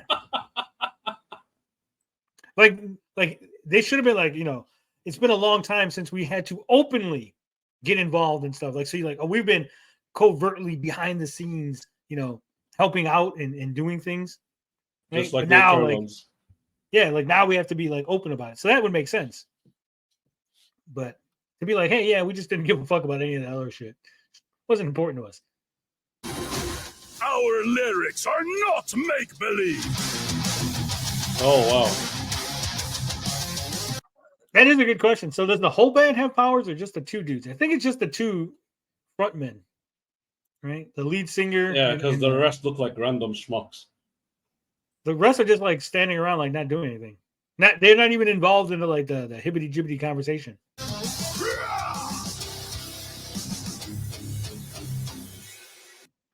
Frick. Nor frick. It's coming. Limited series. How's it a limited series, Eric? DJ, I just want. early 2025, coming 2025. No, but Limited series. how is it a limited series? Like, okay, you don't have like ongoing series, and then to differentiate, like, well, this is just a limited, like, 4-issue limited series. That's what they like. Marvel goes, Amazing Spider-Man, boom, boom, boom, Web, Spectacular, whatever. And they go, and then we're gonna have a 4-issue limited series called The Deadly Foes of Spider-Man, right? He's like, so that this is like a side thing that's different, and it's only gonna have like 4 issues. It's gonna be like limited, boom, boom, right? But all your books are like you control. Like, if you wanted Norfolka to just stop, you could just stop it, right? Like it's not like if you want we're gonna do a Brian Solari limited series, that would make sense because he's Alpha Core. You got the book that he's in permanent, like it's ongoing series, and then there's a limited series featuring just Brian, right? Okay, but Norfolk has a new property. Like, just be like, here it is. Here's a book, right? Like, what if it does really good? What if everyone loves Norfolk and it's the best written book? Like, then you're gonna have to like, oh, we're gonna unlimit the series. Like, now it's an unlimited series because everyone like just write the book, put it out there, and see what people say about it, right? And if the plan is to have a 4 or 5 issue run, then do 4 or 5 issues and end it. Right? Isom could end after 3. No one's gonna complain. I was like, oh man, I didn't realize this was a limited series. It's like, okay, whatever. Like, it's like when he said graphic novel sized books. Just like same thing, yeah. Peg Solari limited series. So I introduced Norfolka in Isom #1, and since then, like every comment in any video that we do, it's when's Norfolka coming? When are they going to show up? And that's awesome. Yeah. When you introduce characters and then you never reference them again, people are going to be like, what happened the first to these comic book? Yeah.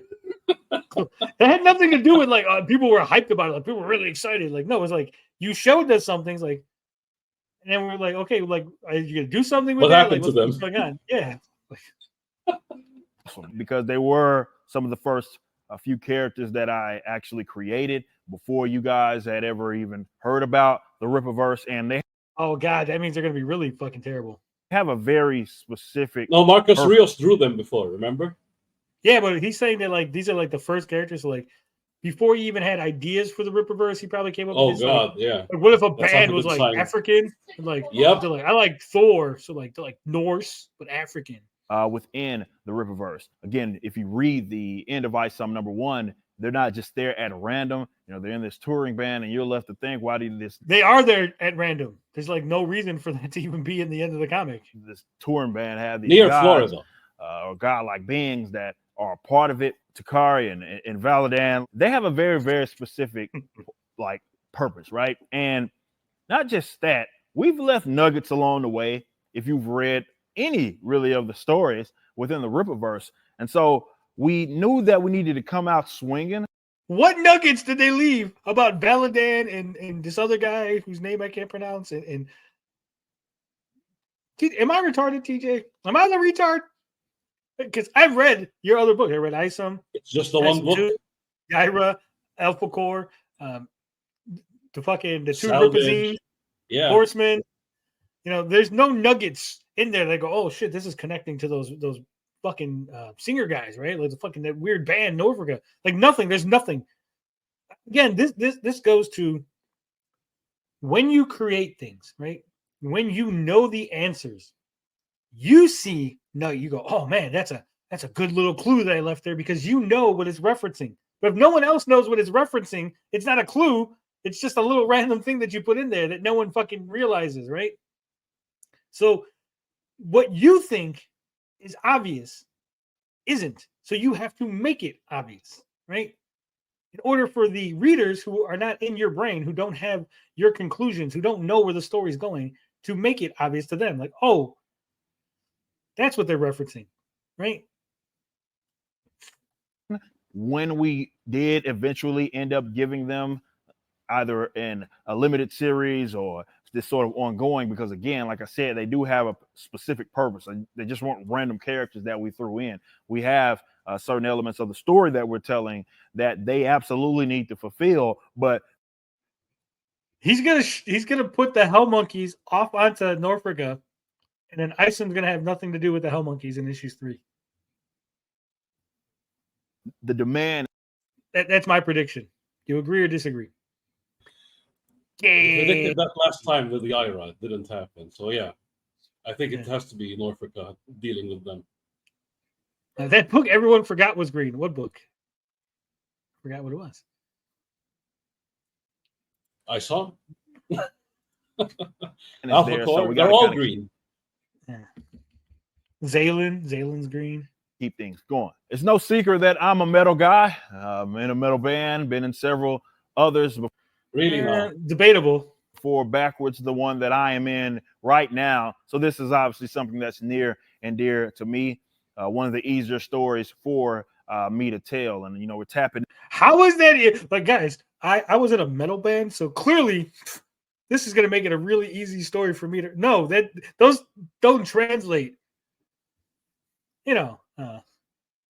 I used to work road construction. So when I made this character who was a road construction guy, TJ, made it real easy for me to write this.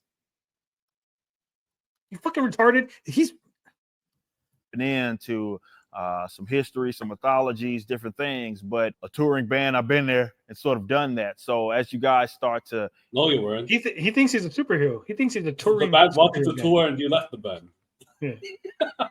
Oh, Drunk 3PO's green book. That's yeah. Ah, there we go. So there's that. Tony, you have a sex offender in the chat called Dave. What? Better not. That's a bold statement. It is. It's bold.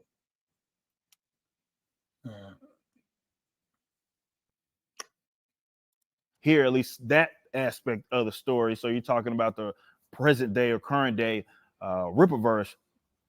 It's going to be a fun one because there's lessons that I've learned along the way, some experience, things that I've seen with my own eyes that we're going to be able to entertain and really bring to you if you have. Oh, shit. He's going to put EVS in the book. Things he's seen with his own eyes. Glenn Beck's dick is going to be in the book, guys.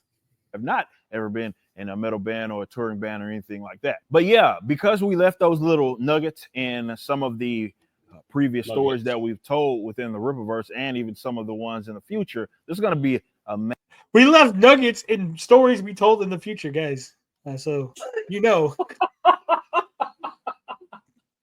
He traveled back in time. Hey, why even mention that? Ask for payoff. Now, I can't tell you guys what exactly that's going to be, but just know that Norfolk plays a very vital role within our universe. I first started working with Ronaldson, who will be the artist for Norfolk Glorious Death, this limited series, with like Horsemen and there's some other covers that he's done along the way. And poor fucking Igor. Igor's just like, how many books are you gonna put out before you let me draw a fucking book for you, boss? How many? I is one heck of an artist. And as soon as also, what the fuck is this bow? It's got a handle, but also like not connected. It's just weird. I got to working with him. I was like, man, we got to get you on some sequential work. And he was hungry for that. That's what he wanted. And I can't wait for people to see him be able to. What? Like just now, Igor finally gets to draw a whole book. No, he's not talking about Igor. He's talking about the other guy. Oh, it's not even Igor. God damn. That's why I said Igor. Like, when's Igor gonna get his chance? This is some other dude. He's like the dude that did some other cover. He's like, he wanted to do fucking sequentials. Tell some of these stories as well because they're taking place in different areas. Let's just say that. And because they're taking place in these different areas, you needed someone that could really is really detailed with their backgrounds, things of that nature. And he really, really, really does a very phenomenal job at that. So yeah, there's lots and lots of story to tell with Norfolk, and finally, there's lots of story to tell, but it's also a limited series. So amazing. There's not that much story. Like, which is it, Eric? Is there a lot of story to tell? So we're going to do this ongoing series called Norfolk, or is there a little bit of story? So it's a limited series. We get to tell some of those stories in Norfolk, Glorious Death by myself and Ronaldson. Can't wait for you guys to read it this upcoming year, 2025. Guys, I got news. I'm finally leaving Sylvia. No, it's happened. It's overdue. Honestly, we're going our own ways. Uh-oh, Eric July separated them, huh? He's like, look, woman, I can't have you with your sister all the time. It's creepy as shit.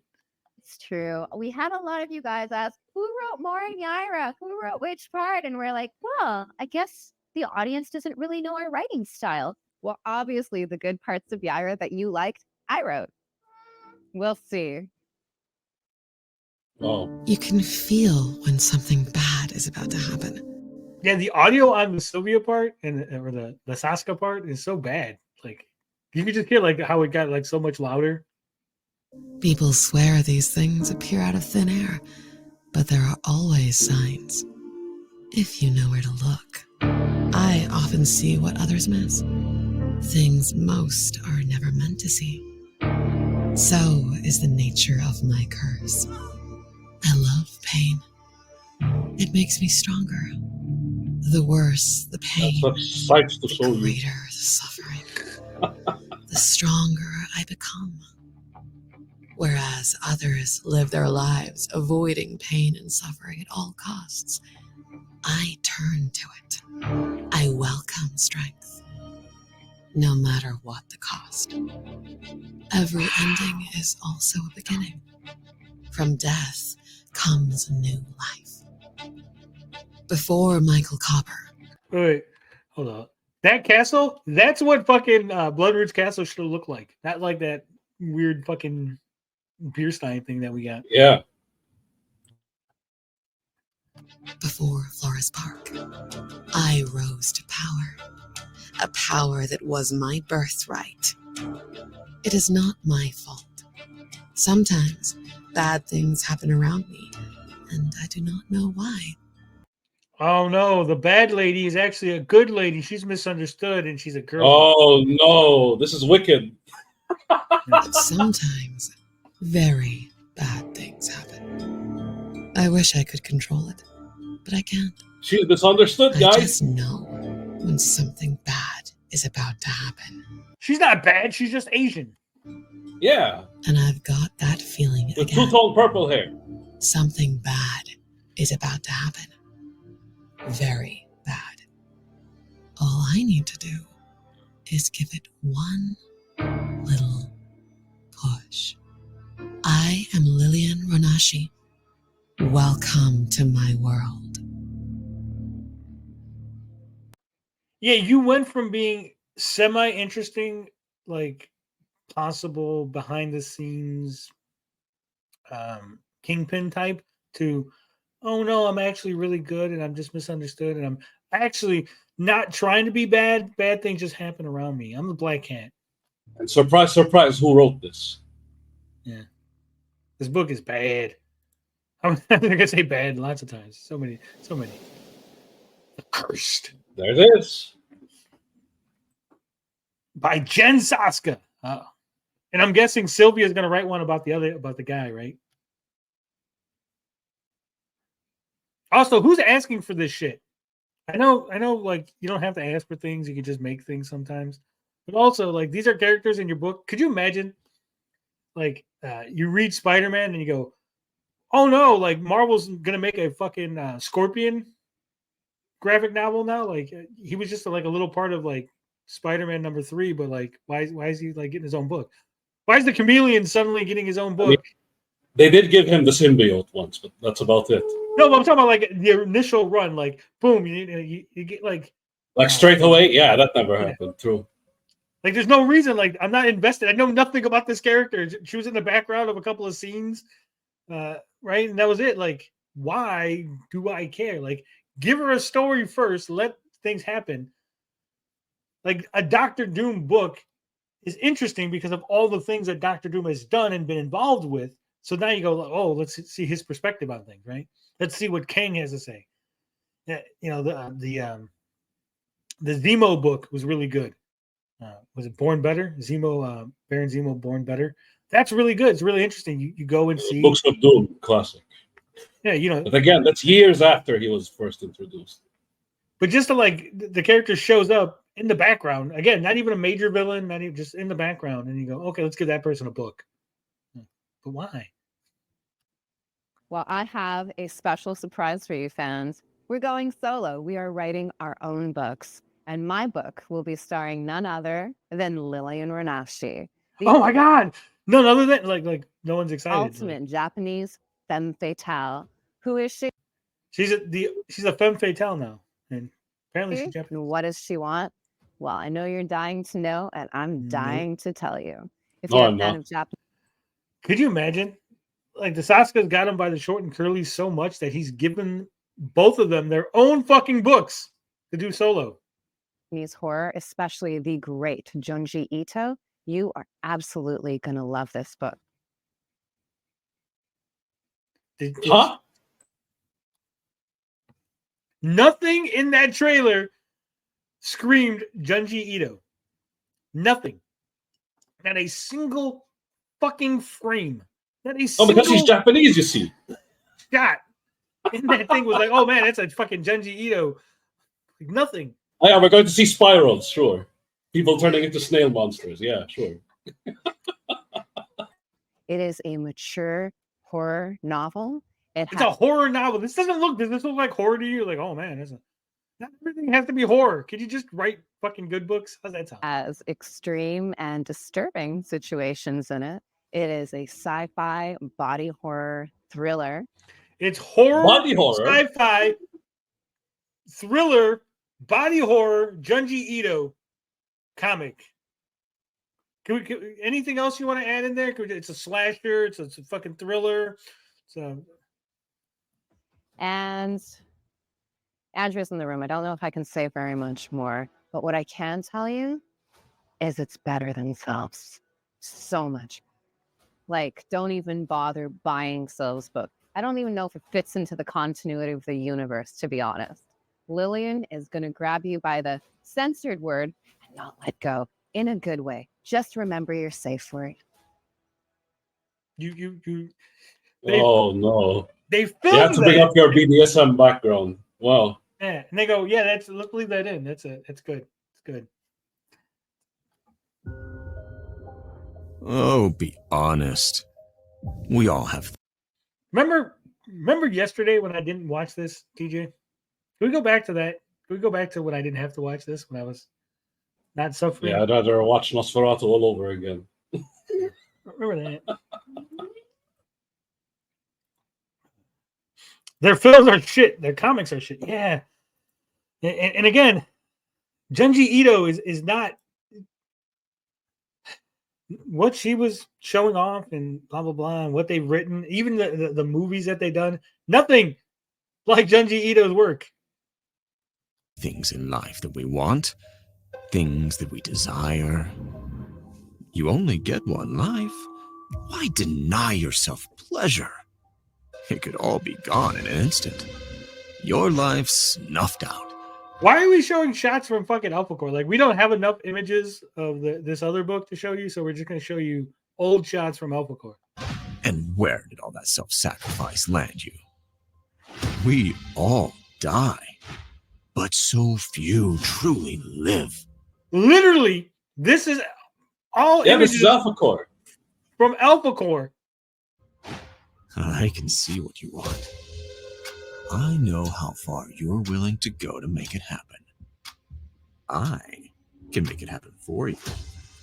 I can make your wildest dreams come true. Hell, I can even make you a star, if you're willing to do the work. Why not guarantee your success with a deal with me? Wait. Who's the star of the book? Because it looked like Michael Cooper was going to be the guy who was in the book, but now it looks like the knockoff puppet master or ringmaster is the guy, right? Because they're showing these images. He's the one who hypnotized everybody. Michael Cooper didn't hypnotize nobody. I have a very exclusive club, you might say, and growing numbers every day. You'd be amazed by who is one part of us. You should join us. Why don't we make a deal? I have a contract right here. You'll be very glad that you did. This is going to change your life. And after I'm done with you, nothing will ever be the same again. Welcome to the Black Eye Club. The Black Eye Club. So you got punched. So This you is like can join it. Did a 12-year-old fucking come up with this name? Like, like it's like an eye, like the eye of fucking Providence. Like the eye that's on the dollar bill, but it's black. The Black Eye Club. The Illuminati. This is the fucking Hellfire Club. Look, it's the Hellfire Club, guys. That's what we're doing.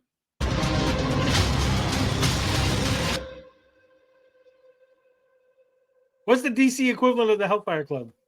That's what we're doing.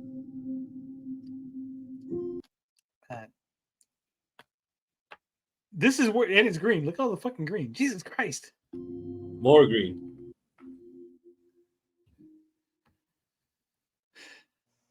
Hi, guys. So now that you heard about that girly stuff that Jen's up to, let's get to the good stuff with Michael Copper. Ooh. Everybody loves a bad boy. For those literary fans in the Rippaverse, if you are a fan of Chuck Palahniuk or Easton Ellis, you are going to love Michael when him. Did you just say Easton Ellis? In his fancy suits, get on the town and really let loose, in a Michael Copper way. There's babes. There's a lot of fighting. There might be even a little dirtiness from Hollywood. Not. How is it that the lore masters, the writers, the people that are supposed to know what the fucking books are about can't explain what the fucking books are about? Not as and so even when far. they explain it, it's like they just reference things that have nothing to do with what's going on in the book. Are you a fan of these literary masters? Because it's going to be similar to that. Oh, in story? No, just in the, he wears a suit, and the people in those stories wear suits. Okay, but what's this story about? You see, he's like James Bond because he wears a suit. Yeah, what's the hook? Well, what's going on? Oh, it's about Michael Copper, who has a secret organization that plans the globe, where he recruits people with special powers, but then he's actually feeding off of them to increase his own abilities. And we explore that and the intricate connections they have. Okay, that's interesting. No, it's a book. It's about a guy who does stuff, and he's part of this club. Okay. Sign me up. Take my money. Seen any of that and put it in the script. Green is for money, subliminal messaging. Buy a couple of gems just for niceness, but buy like 2 of Michael's. But Dickinson says because the pitch they were handed from Eric was nonsense. That's why it's not written. Yeah, it's Blade with suits. He drinks martinis, shaken, not stirred. So just like James Bond. But don't buy any of those. Just buy Lillian. You don't need Michael. You don't need him. Obviously, okay, so we're kind of competitive. Don't buy her book. Buy my book. But y'all read Alpha Core, right? Michael Copper is useless. Lillian Renache, she gets poo-pooed on. He was holding back. You read Michael Copper. I have a feeling she said she gets poo-pooed on. I have a feeling that's like literal, like she's gonna get shit on because they're. No. And you're like, whoa, this boy. Whoa. That's what I said. Whoa, right? I saw Jen reading and she was like, whoa. And then I was like, she was crying. She's like, oh, she wrote better. I did not. That's exactly what she did. She was like for like an hour, and I was like, oh my God, this is so funny, guys. This is so great. I think she's remembering when she was crying because Lillian was so good.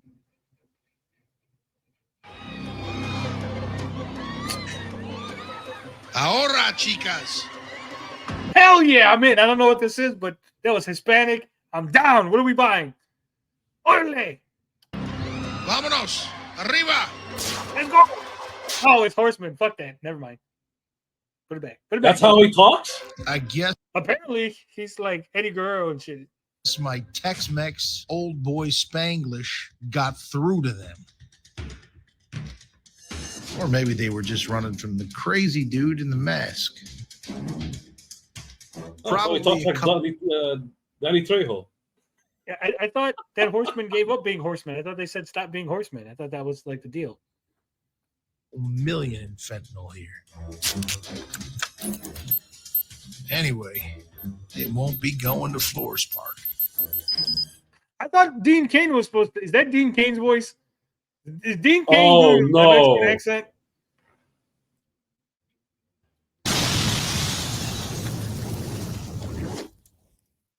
That is Dean Cain. Shit. Coming 2025. Horseman what? Like, is it Horseman number 2 or is it just a new like Horseman book? Like, No subtitle, just.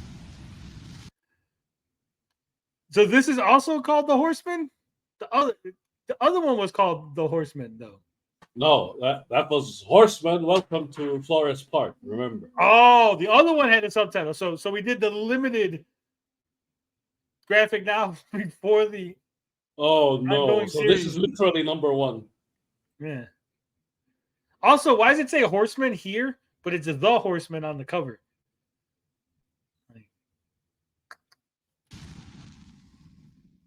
Ongoing series coming 2025. If everything's coming 2025, you should just be like. Hey, thanks to your enthusiastic reactions to The Horseman, we're already working on Horseman #1. The script. Oh no! How dumb, Chuck? Did you not listen to that and go, "That sounds really stupid"?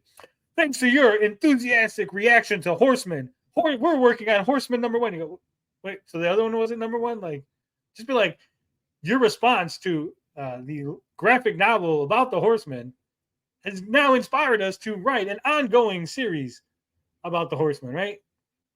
Like the way he said it just sounded really weird.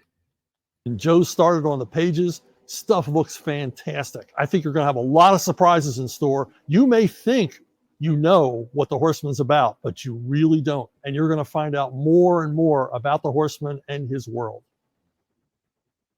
But his world is the same world as Flores Park. Flores Park, world. yeah. It's only one world. Oh. July's Bar and Grill. I'm not fond of Parlay and his gang. Oh. But his information is useful. Again, are we just reading the fucking narration from the fucking Rippaveal? I assumed that he'll become a problem eventually, but he's not the big threat. Chuck Dixon's El Caballero straight. The recent moves have little to do with Parlay's gang. Mondo Mation is playing the long game. Parlay's territory has the largest school district in Flores Park. They're not looking for war. These scumbags want recruits.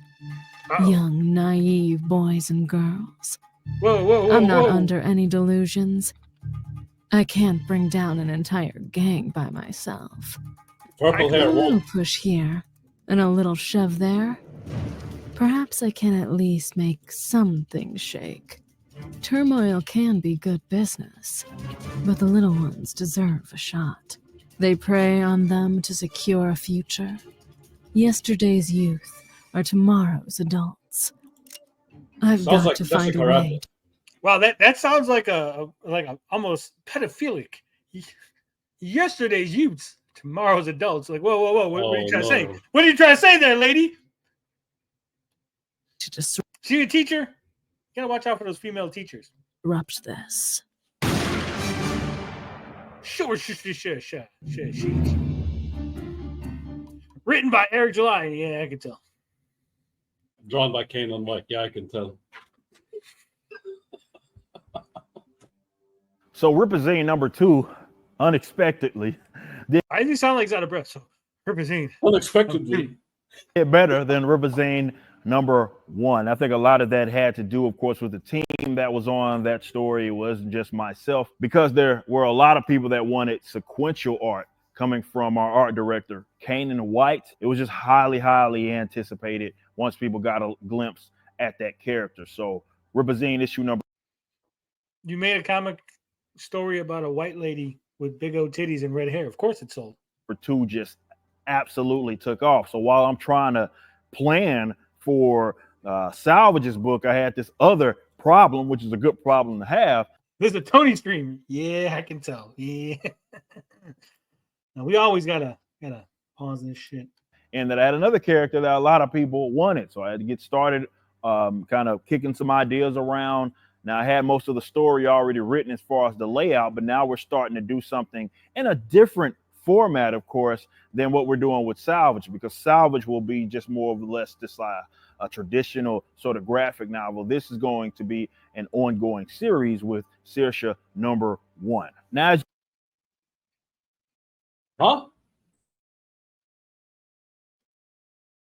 So Salvage is just a one-off, but you couldn't just finish it.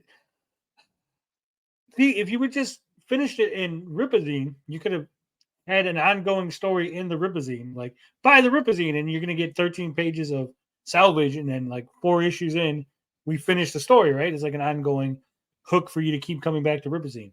But instead, There's no you reason to buy the Ripazine anymore. Yeah, you took it out of the Ripazine, and you're gonna make it a one-shot graphic novel. But Shorsha, she also gets pulled out of the Ripazine, but she's getting an ongoing series. But why? Like, there's Even nothing if they about keep what the happened. previews in the magazines, right? Nobody will buy them because they know the comic is coming up straight after. Not just that, but it's like nothing in Shorsha, and I keep saying that fucking name. Nothing in that fucking redhead comic was like, yeah, I got to see what's going on next. I need a full, like, there's no story. There's nothing there. Like, whatever, Eric, just do whatever the fuck you want. I don't give a fuck anymore. You've probably heard me already talk about. I nerd out about the detective stuff, but Make it all make sense. detectives aren't equal, right? They have different things that motivate them. They approach things in a different style, and Not all detectives are the same. This one has a vagina, and the other one has a penis. So they different. One looks like really Jessica wanted to Rabbit. cap. We have a super chat, by the way. See, one of them is black and the other one's white. I don't know if you noticed that. Gates of above. So instead of ironing out all the kinks and smoothing out the stories of Isom, Yaira, and Alphacore, he's going to just mass release all these uninspired, no-name characters. Nice strategy. He has to, because number ones sell better. He needs a number one bump. Like I said earlier, he's going to try to release as much as he can. Just flood the fucking market to make up the deficit from not selling as much individually anymore. That's what he does. You can't keep getting away with it!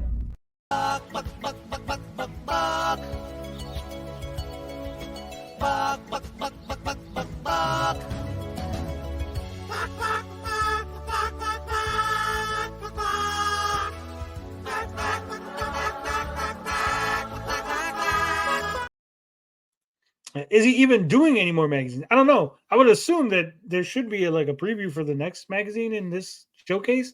Maybe there were just 2 magazines and he's like, no, fuck it. It's not worth it. Like, no one's buying the magazine because it's only $5. He was giving it away free for members on his channel or something, right? So maybe he's like, fuck that. I ain't going to give away shit for free no more. Yeah, it's like an alien copying what others do. He's a Neil Breen of comics, but way less entertaining. He learned all the wrong lessons from studying 90s comics. Yeah, that's why we're not doing a 90s comic.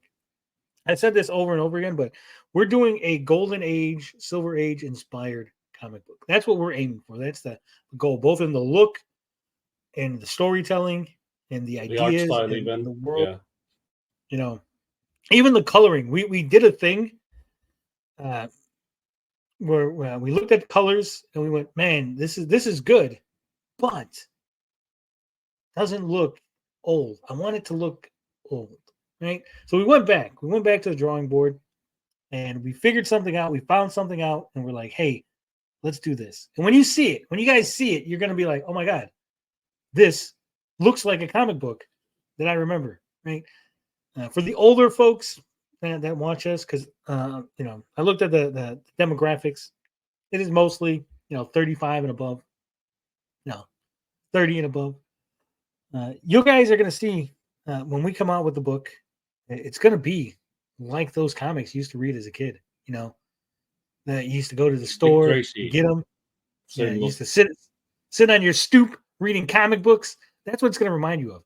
That's what we're going for. So hopefully we hit it out of the park, we knock it out, and you guys love it and you want more of it.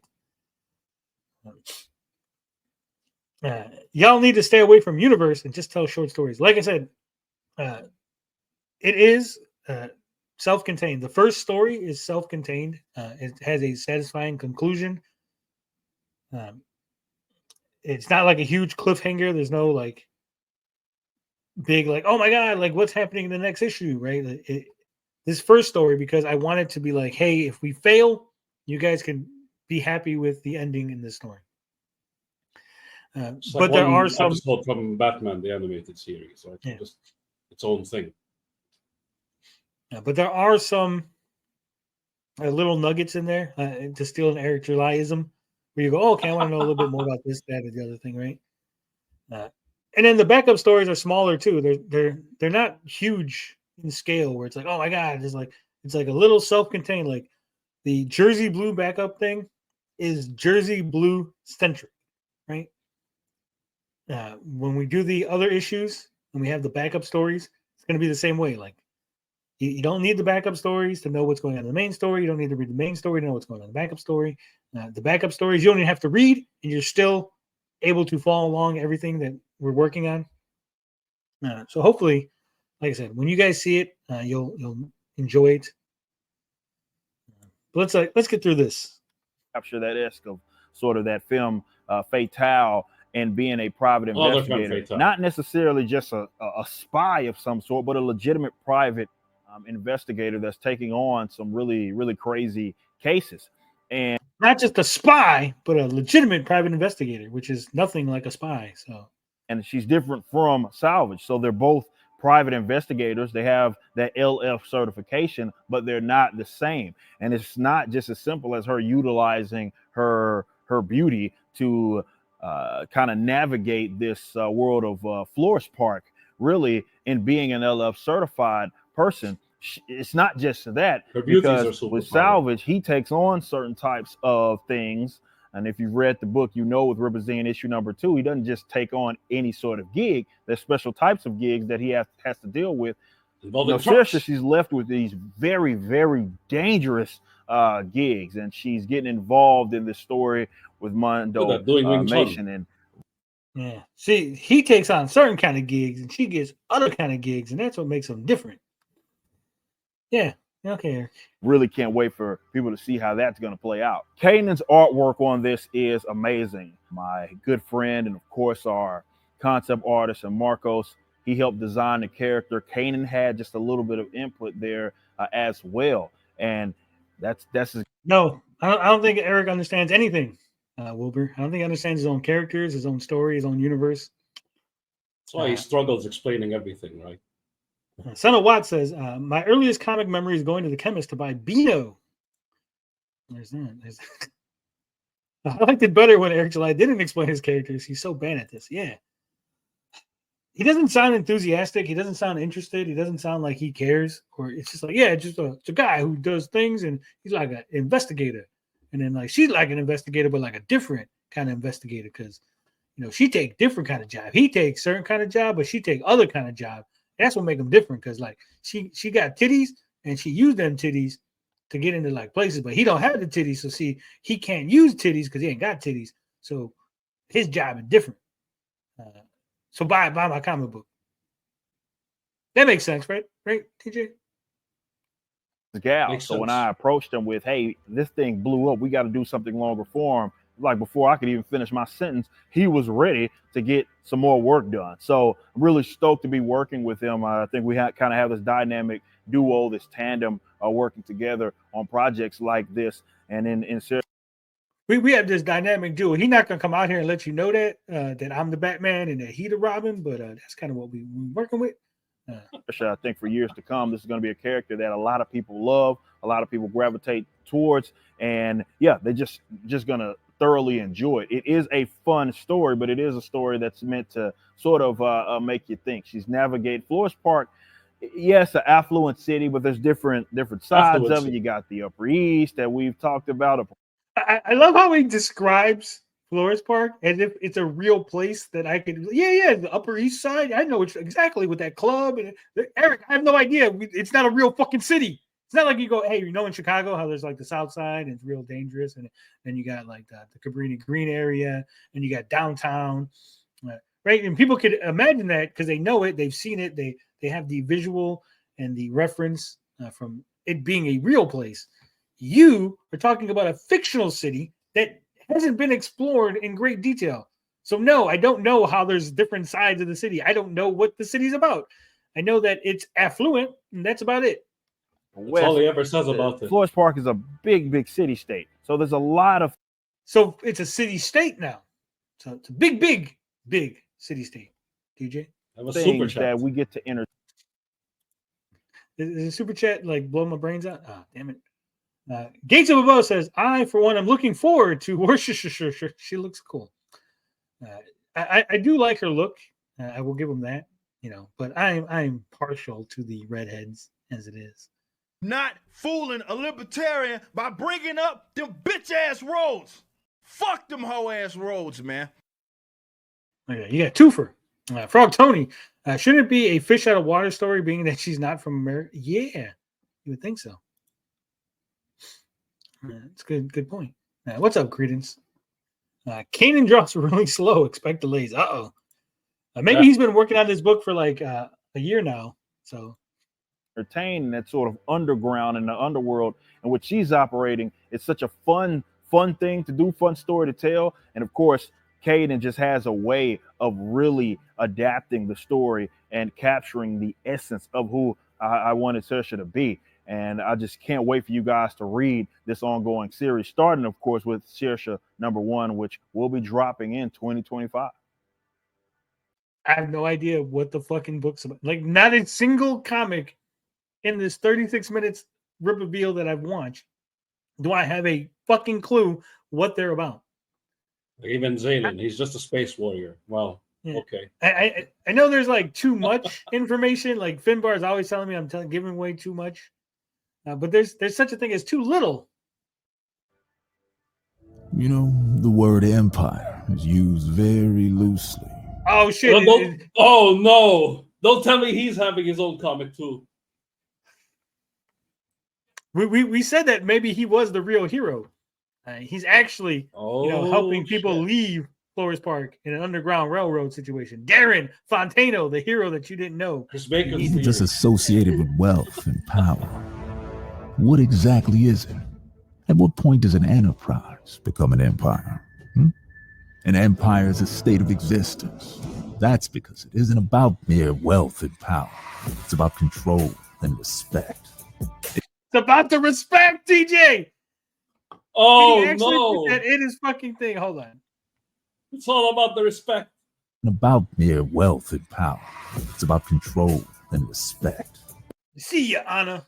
It ain't about a building, a building. It's about respect. That's why Riley should be locked up. It never stops being built, but you know when it begins to crumble. My history with them gives us a bit of an advantage, doesn't it? I'm sending a memo with all the details. Wait. If this is ISOM 3, so it's exactly what I said. Exactly what I said about the fucking Hell Monkeys not factoring into the story at all. He's going back to the Darren fucking story. And what I expect from you all, you'll immediately realize certain things ain't off limits. Awesome.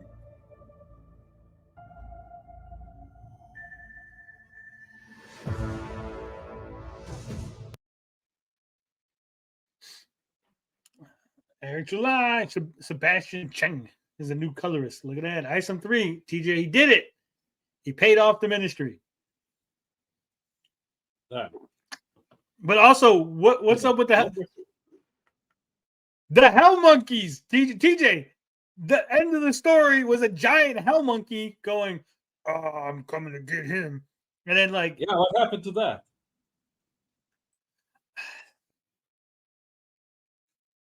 This fucking guy. Yeah,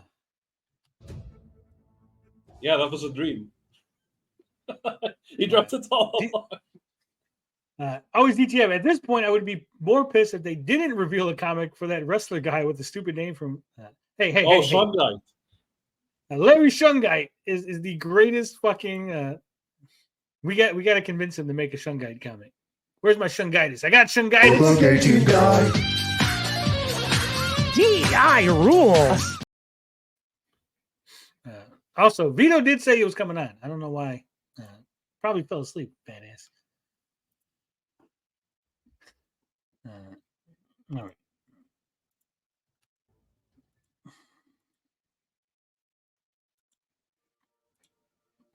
I mean, this is our flagship hero. It's a personal character. You know who he's named after. Again, it being the first character that really had this responsibility for putting over these other characters as well that you guys have come to love. There's been a massive demand for ISOM, and ISOM number 3 is really, really special. If you read ISOM 1 and 2, there's a lot going on. A lot that's hanging above Avery's head. He has this Darren Fontano situation to worry about. He helped rescue Sam, who has his own things going on with Blood. This is why I say hell monkeys. Say hell monkeys, Eric. What about all the hell monkeys? Ruth. And it's just so many different avenues and paths. And now we get to bring everything together in this final issue of this arc, the first ever arc for ISOM, with this ill-advised arc with ISOM number 3, and I just cannot wait for people to read it. You know, Darren Fontano is an interesting case, right? He's not just some crime lord in this big city. You know, he has a connection to Avery in terms. That doesn't make him unique. He's not just some crime lord. He's also an ex-friend of, well, that doesn't add anything. TJ, you know, the Kingpin's not just some crime lord. He's also an ex-client of Matt Murdock. So, I mean, that makes him stand out from, you know, all the other crime lords in the city. He's just really fucking dumb. In terms of his past. So that gives him an advantage like no other. And because he's having to deal with the dynamic of maintaining that status that he has, and ISOM sort of threatened it, he's got to deal with that. And he recognizes that he absolutely has to address that. However, there's a lot that both don't know about the other, which is going to make for some really interesting stories that we're going to be telling in this massive book in ISOM number 3. Cliff Richards being the first artist that people got to see as far as his interior work. You know, he's taking it up to another level, and that was something that he really wanted to do. You know, we had the help of our art director and Kanan White that kind of came along after the fact and really wanted to elevate. That was his goal, to really elevate every artist that we have here. Elevate. What I mean is I paid Kanan extra money to fix all the shit that they fuck up. And some of you guys got to see some of his newer work in that remaster, which is in the Rippaverse Trinity, volume number 1. They made him go in there and redo the shit, like fix this shit that's obviously retarded. And you could see how he's cleaned some things up. He's enhanced some different things, and he's taken all of what he's learned along the way, obviously, and now he really, really does understand this character in ISOM with ISOM number 3. So to me, and yeah, you can say this is easy for me to say, but I actually believe this is some of Cliff's best work ever. It is so good, so good. And of course, we have our new colorist and Sebastian Chang, and he even elevates it even more. So the both. It's going to be elevated so high, TJ, that it might be just drizzling shit, not diarrhea, but just a little droplets. Those guys as a tandem really make for some fun storytelling here with ISOM number 3. And because we have a lot of the story to wrap up to close out this particular arc, it's a big book, guys. I mean, ISOM 2 was bigger than ISOM 1. ISOM 3 is bigger than ISOM number 2. There's just that doesn't mean much. Like, hey, we put more pages in this book. Like, did you make a better story though? Did you improve the storytelling? You just put more pages? Oh, okay. There's so much of the story that we really needed to tell to finish out this arc, and we wanted to take our time. That's the awesome thing about the format that we had released with this, and that we could tell whatever story we wanted, and we weren't being rushed. None of the creators were being rushed.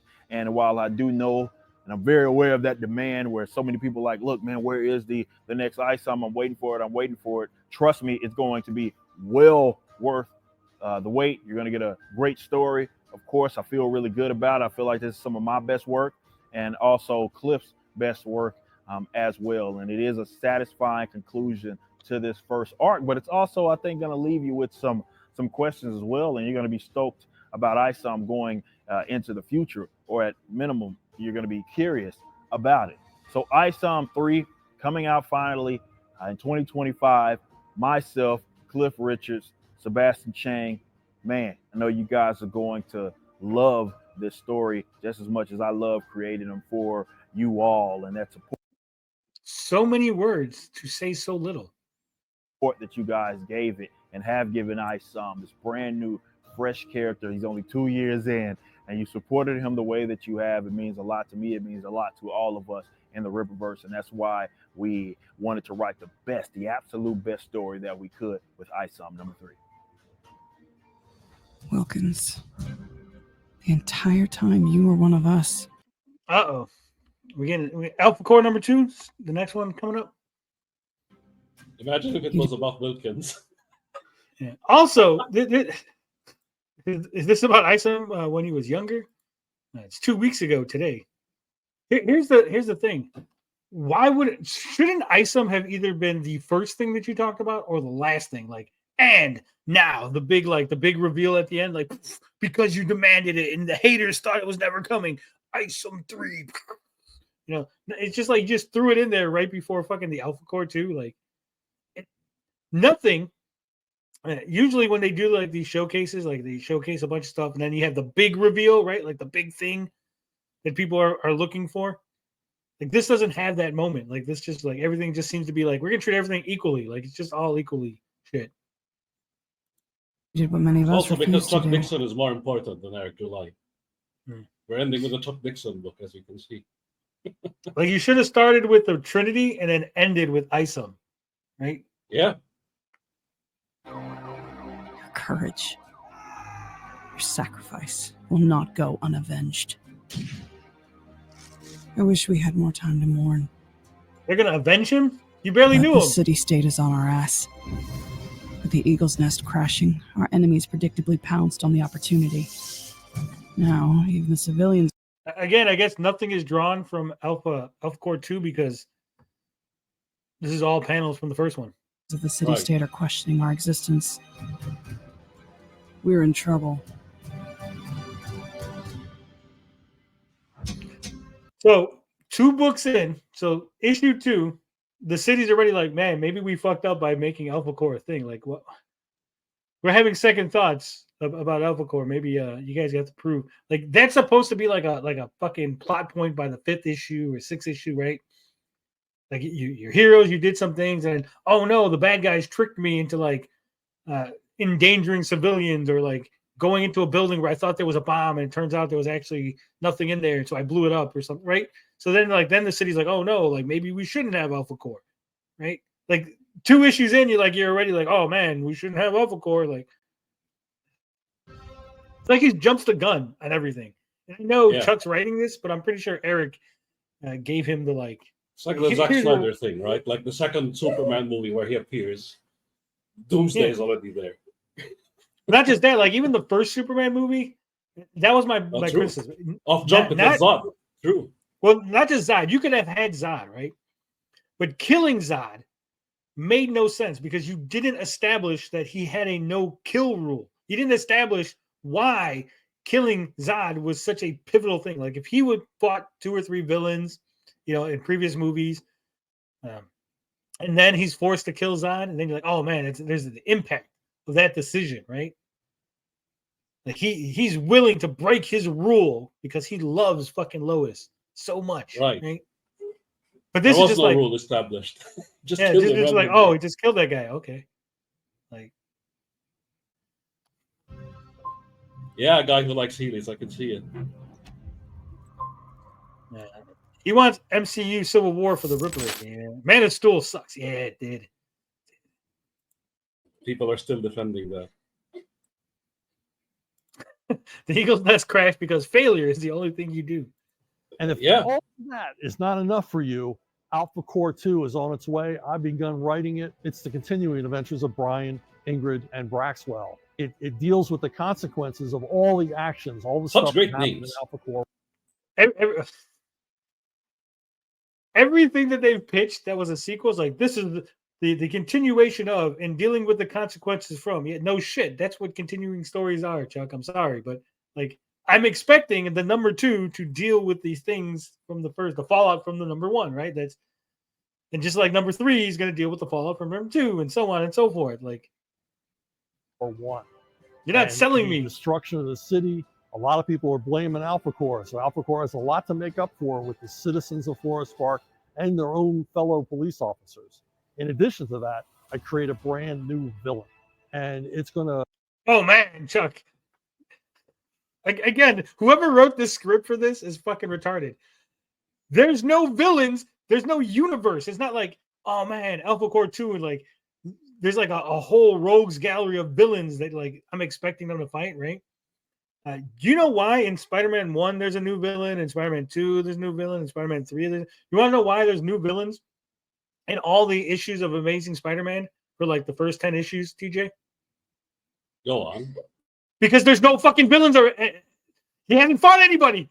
Alpha Core hasn't fought anybody. There's no villains in the fucking Rippaverse. So of course you have to build a new villain, right? Who's the villain? And first we had Galvin died. Fucking BBQ locked up. So you have to have a new villain. You have to have something. Splatterpuss. Yeah, but no, that's Gooding. That's Gooding's villain, right?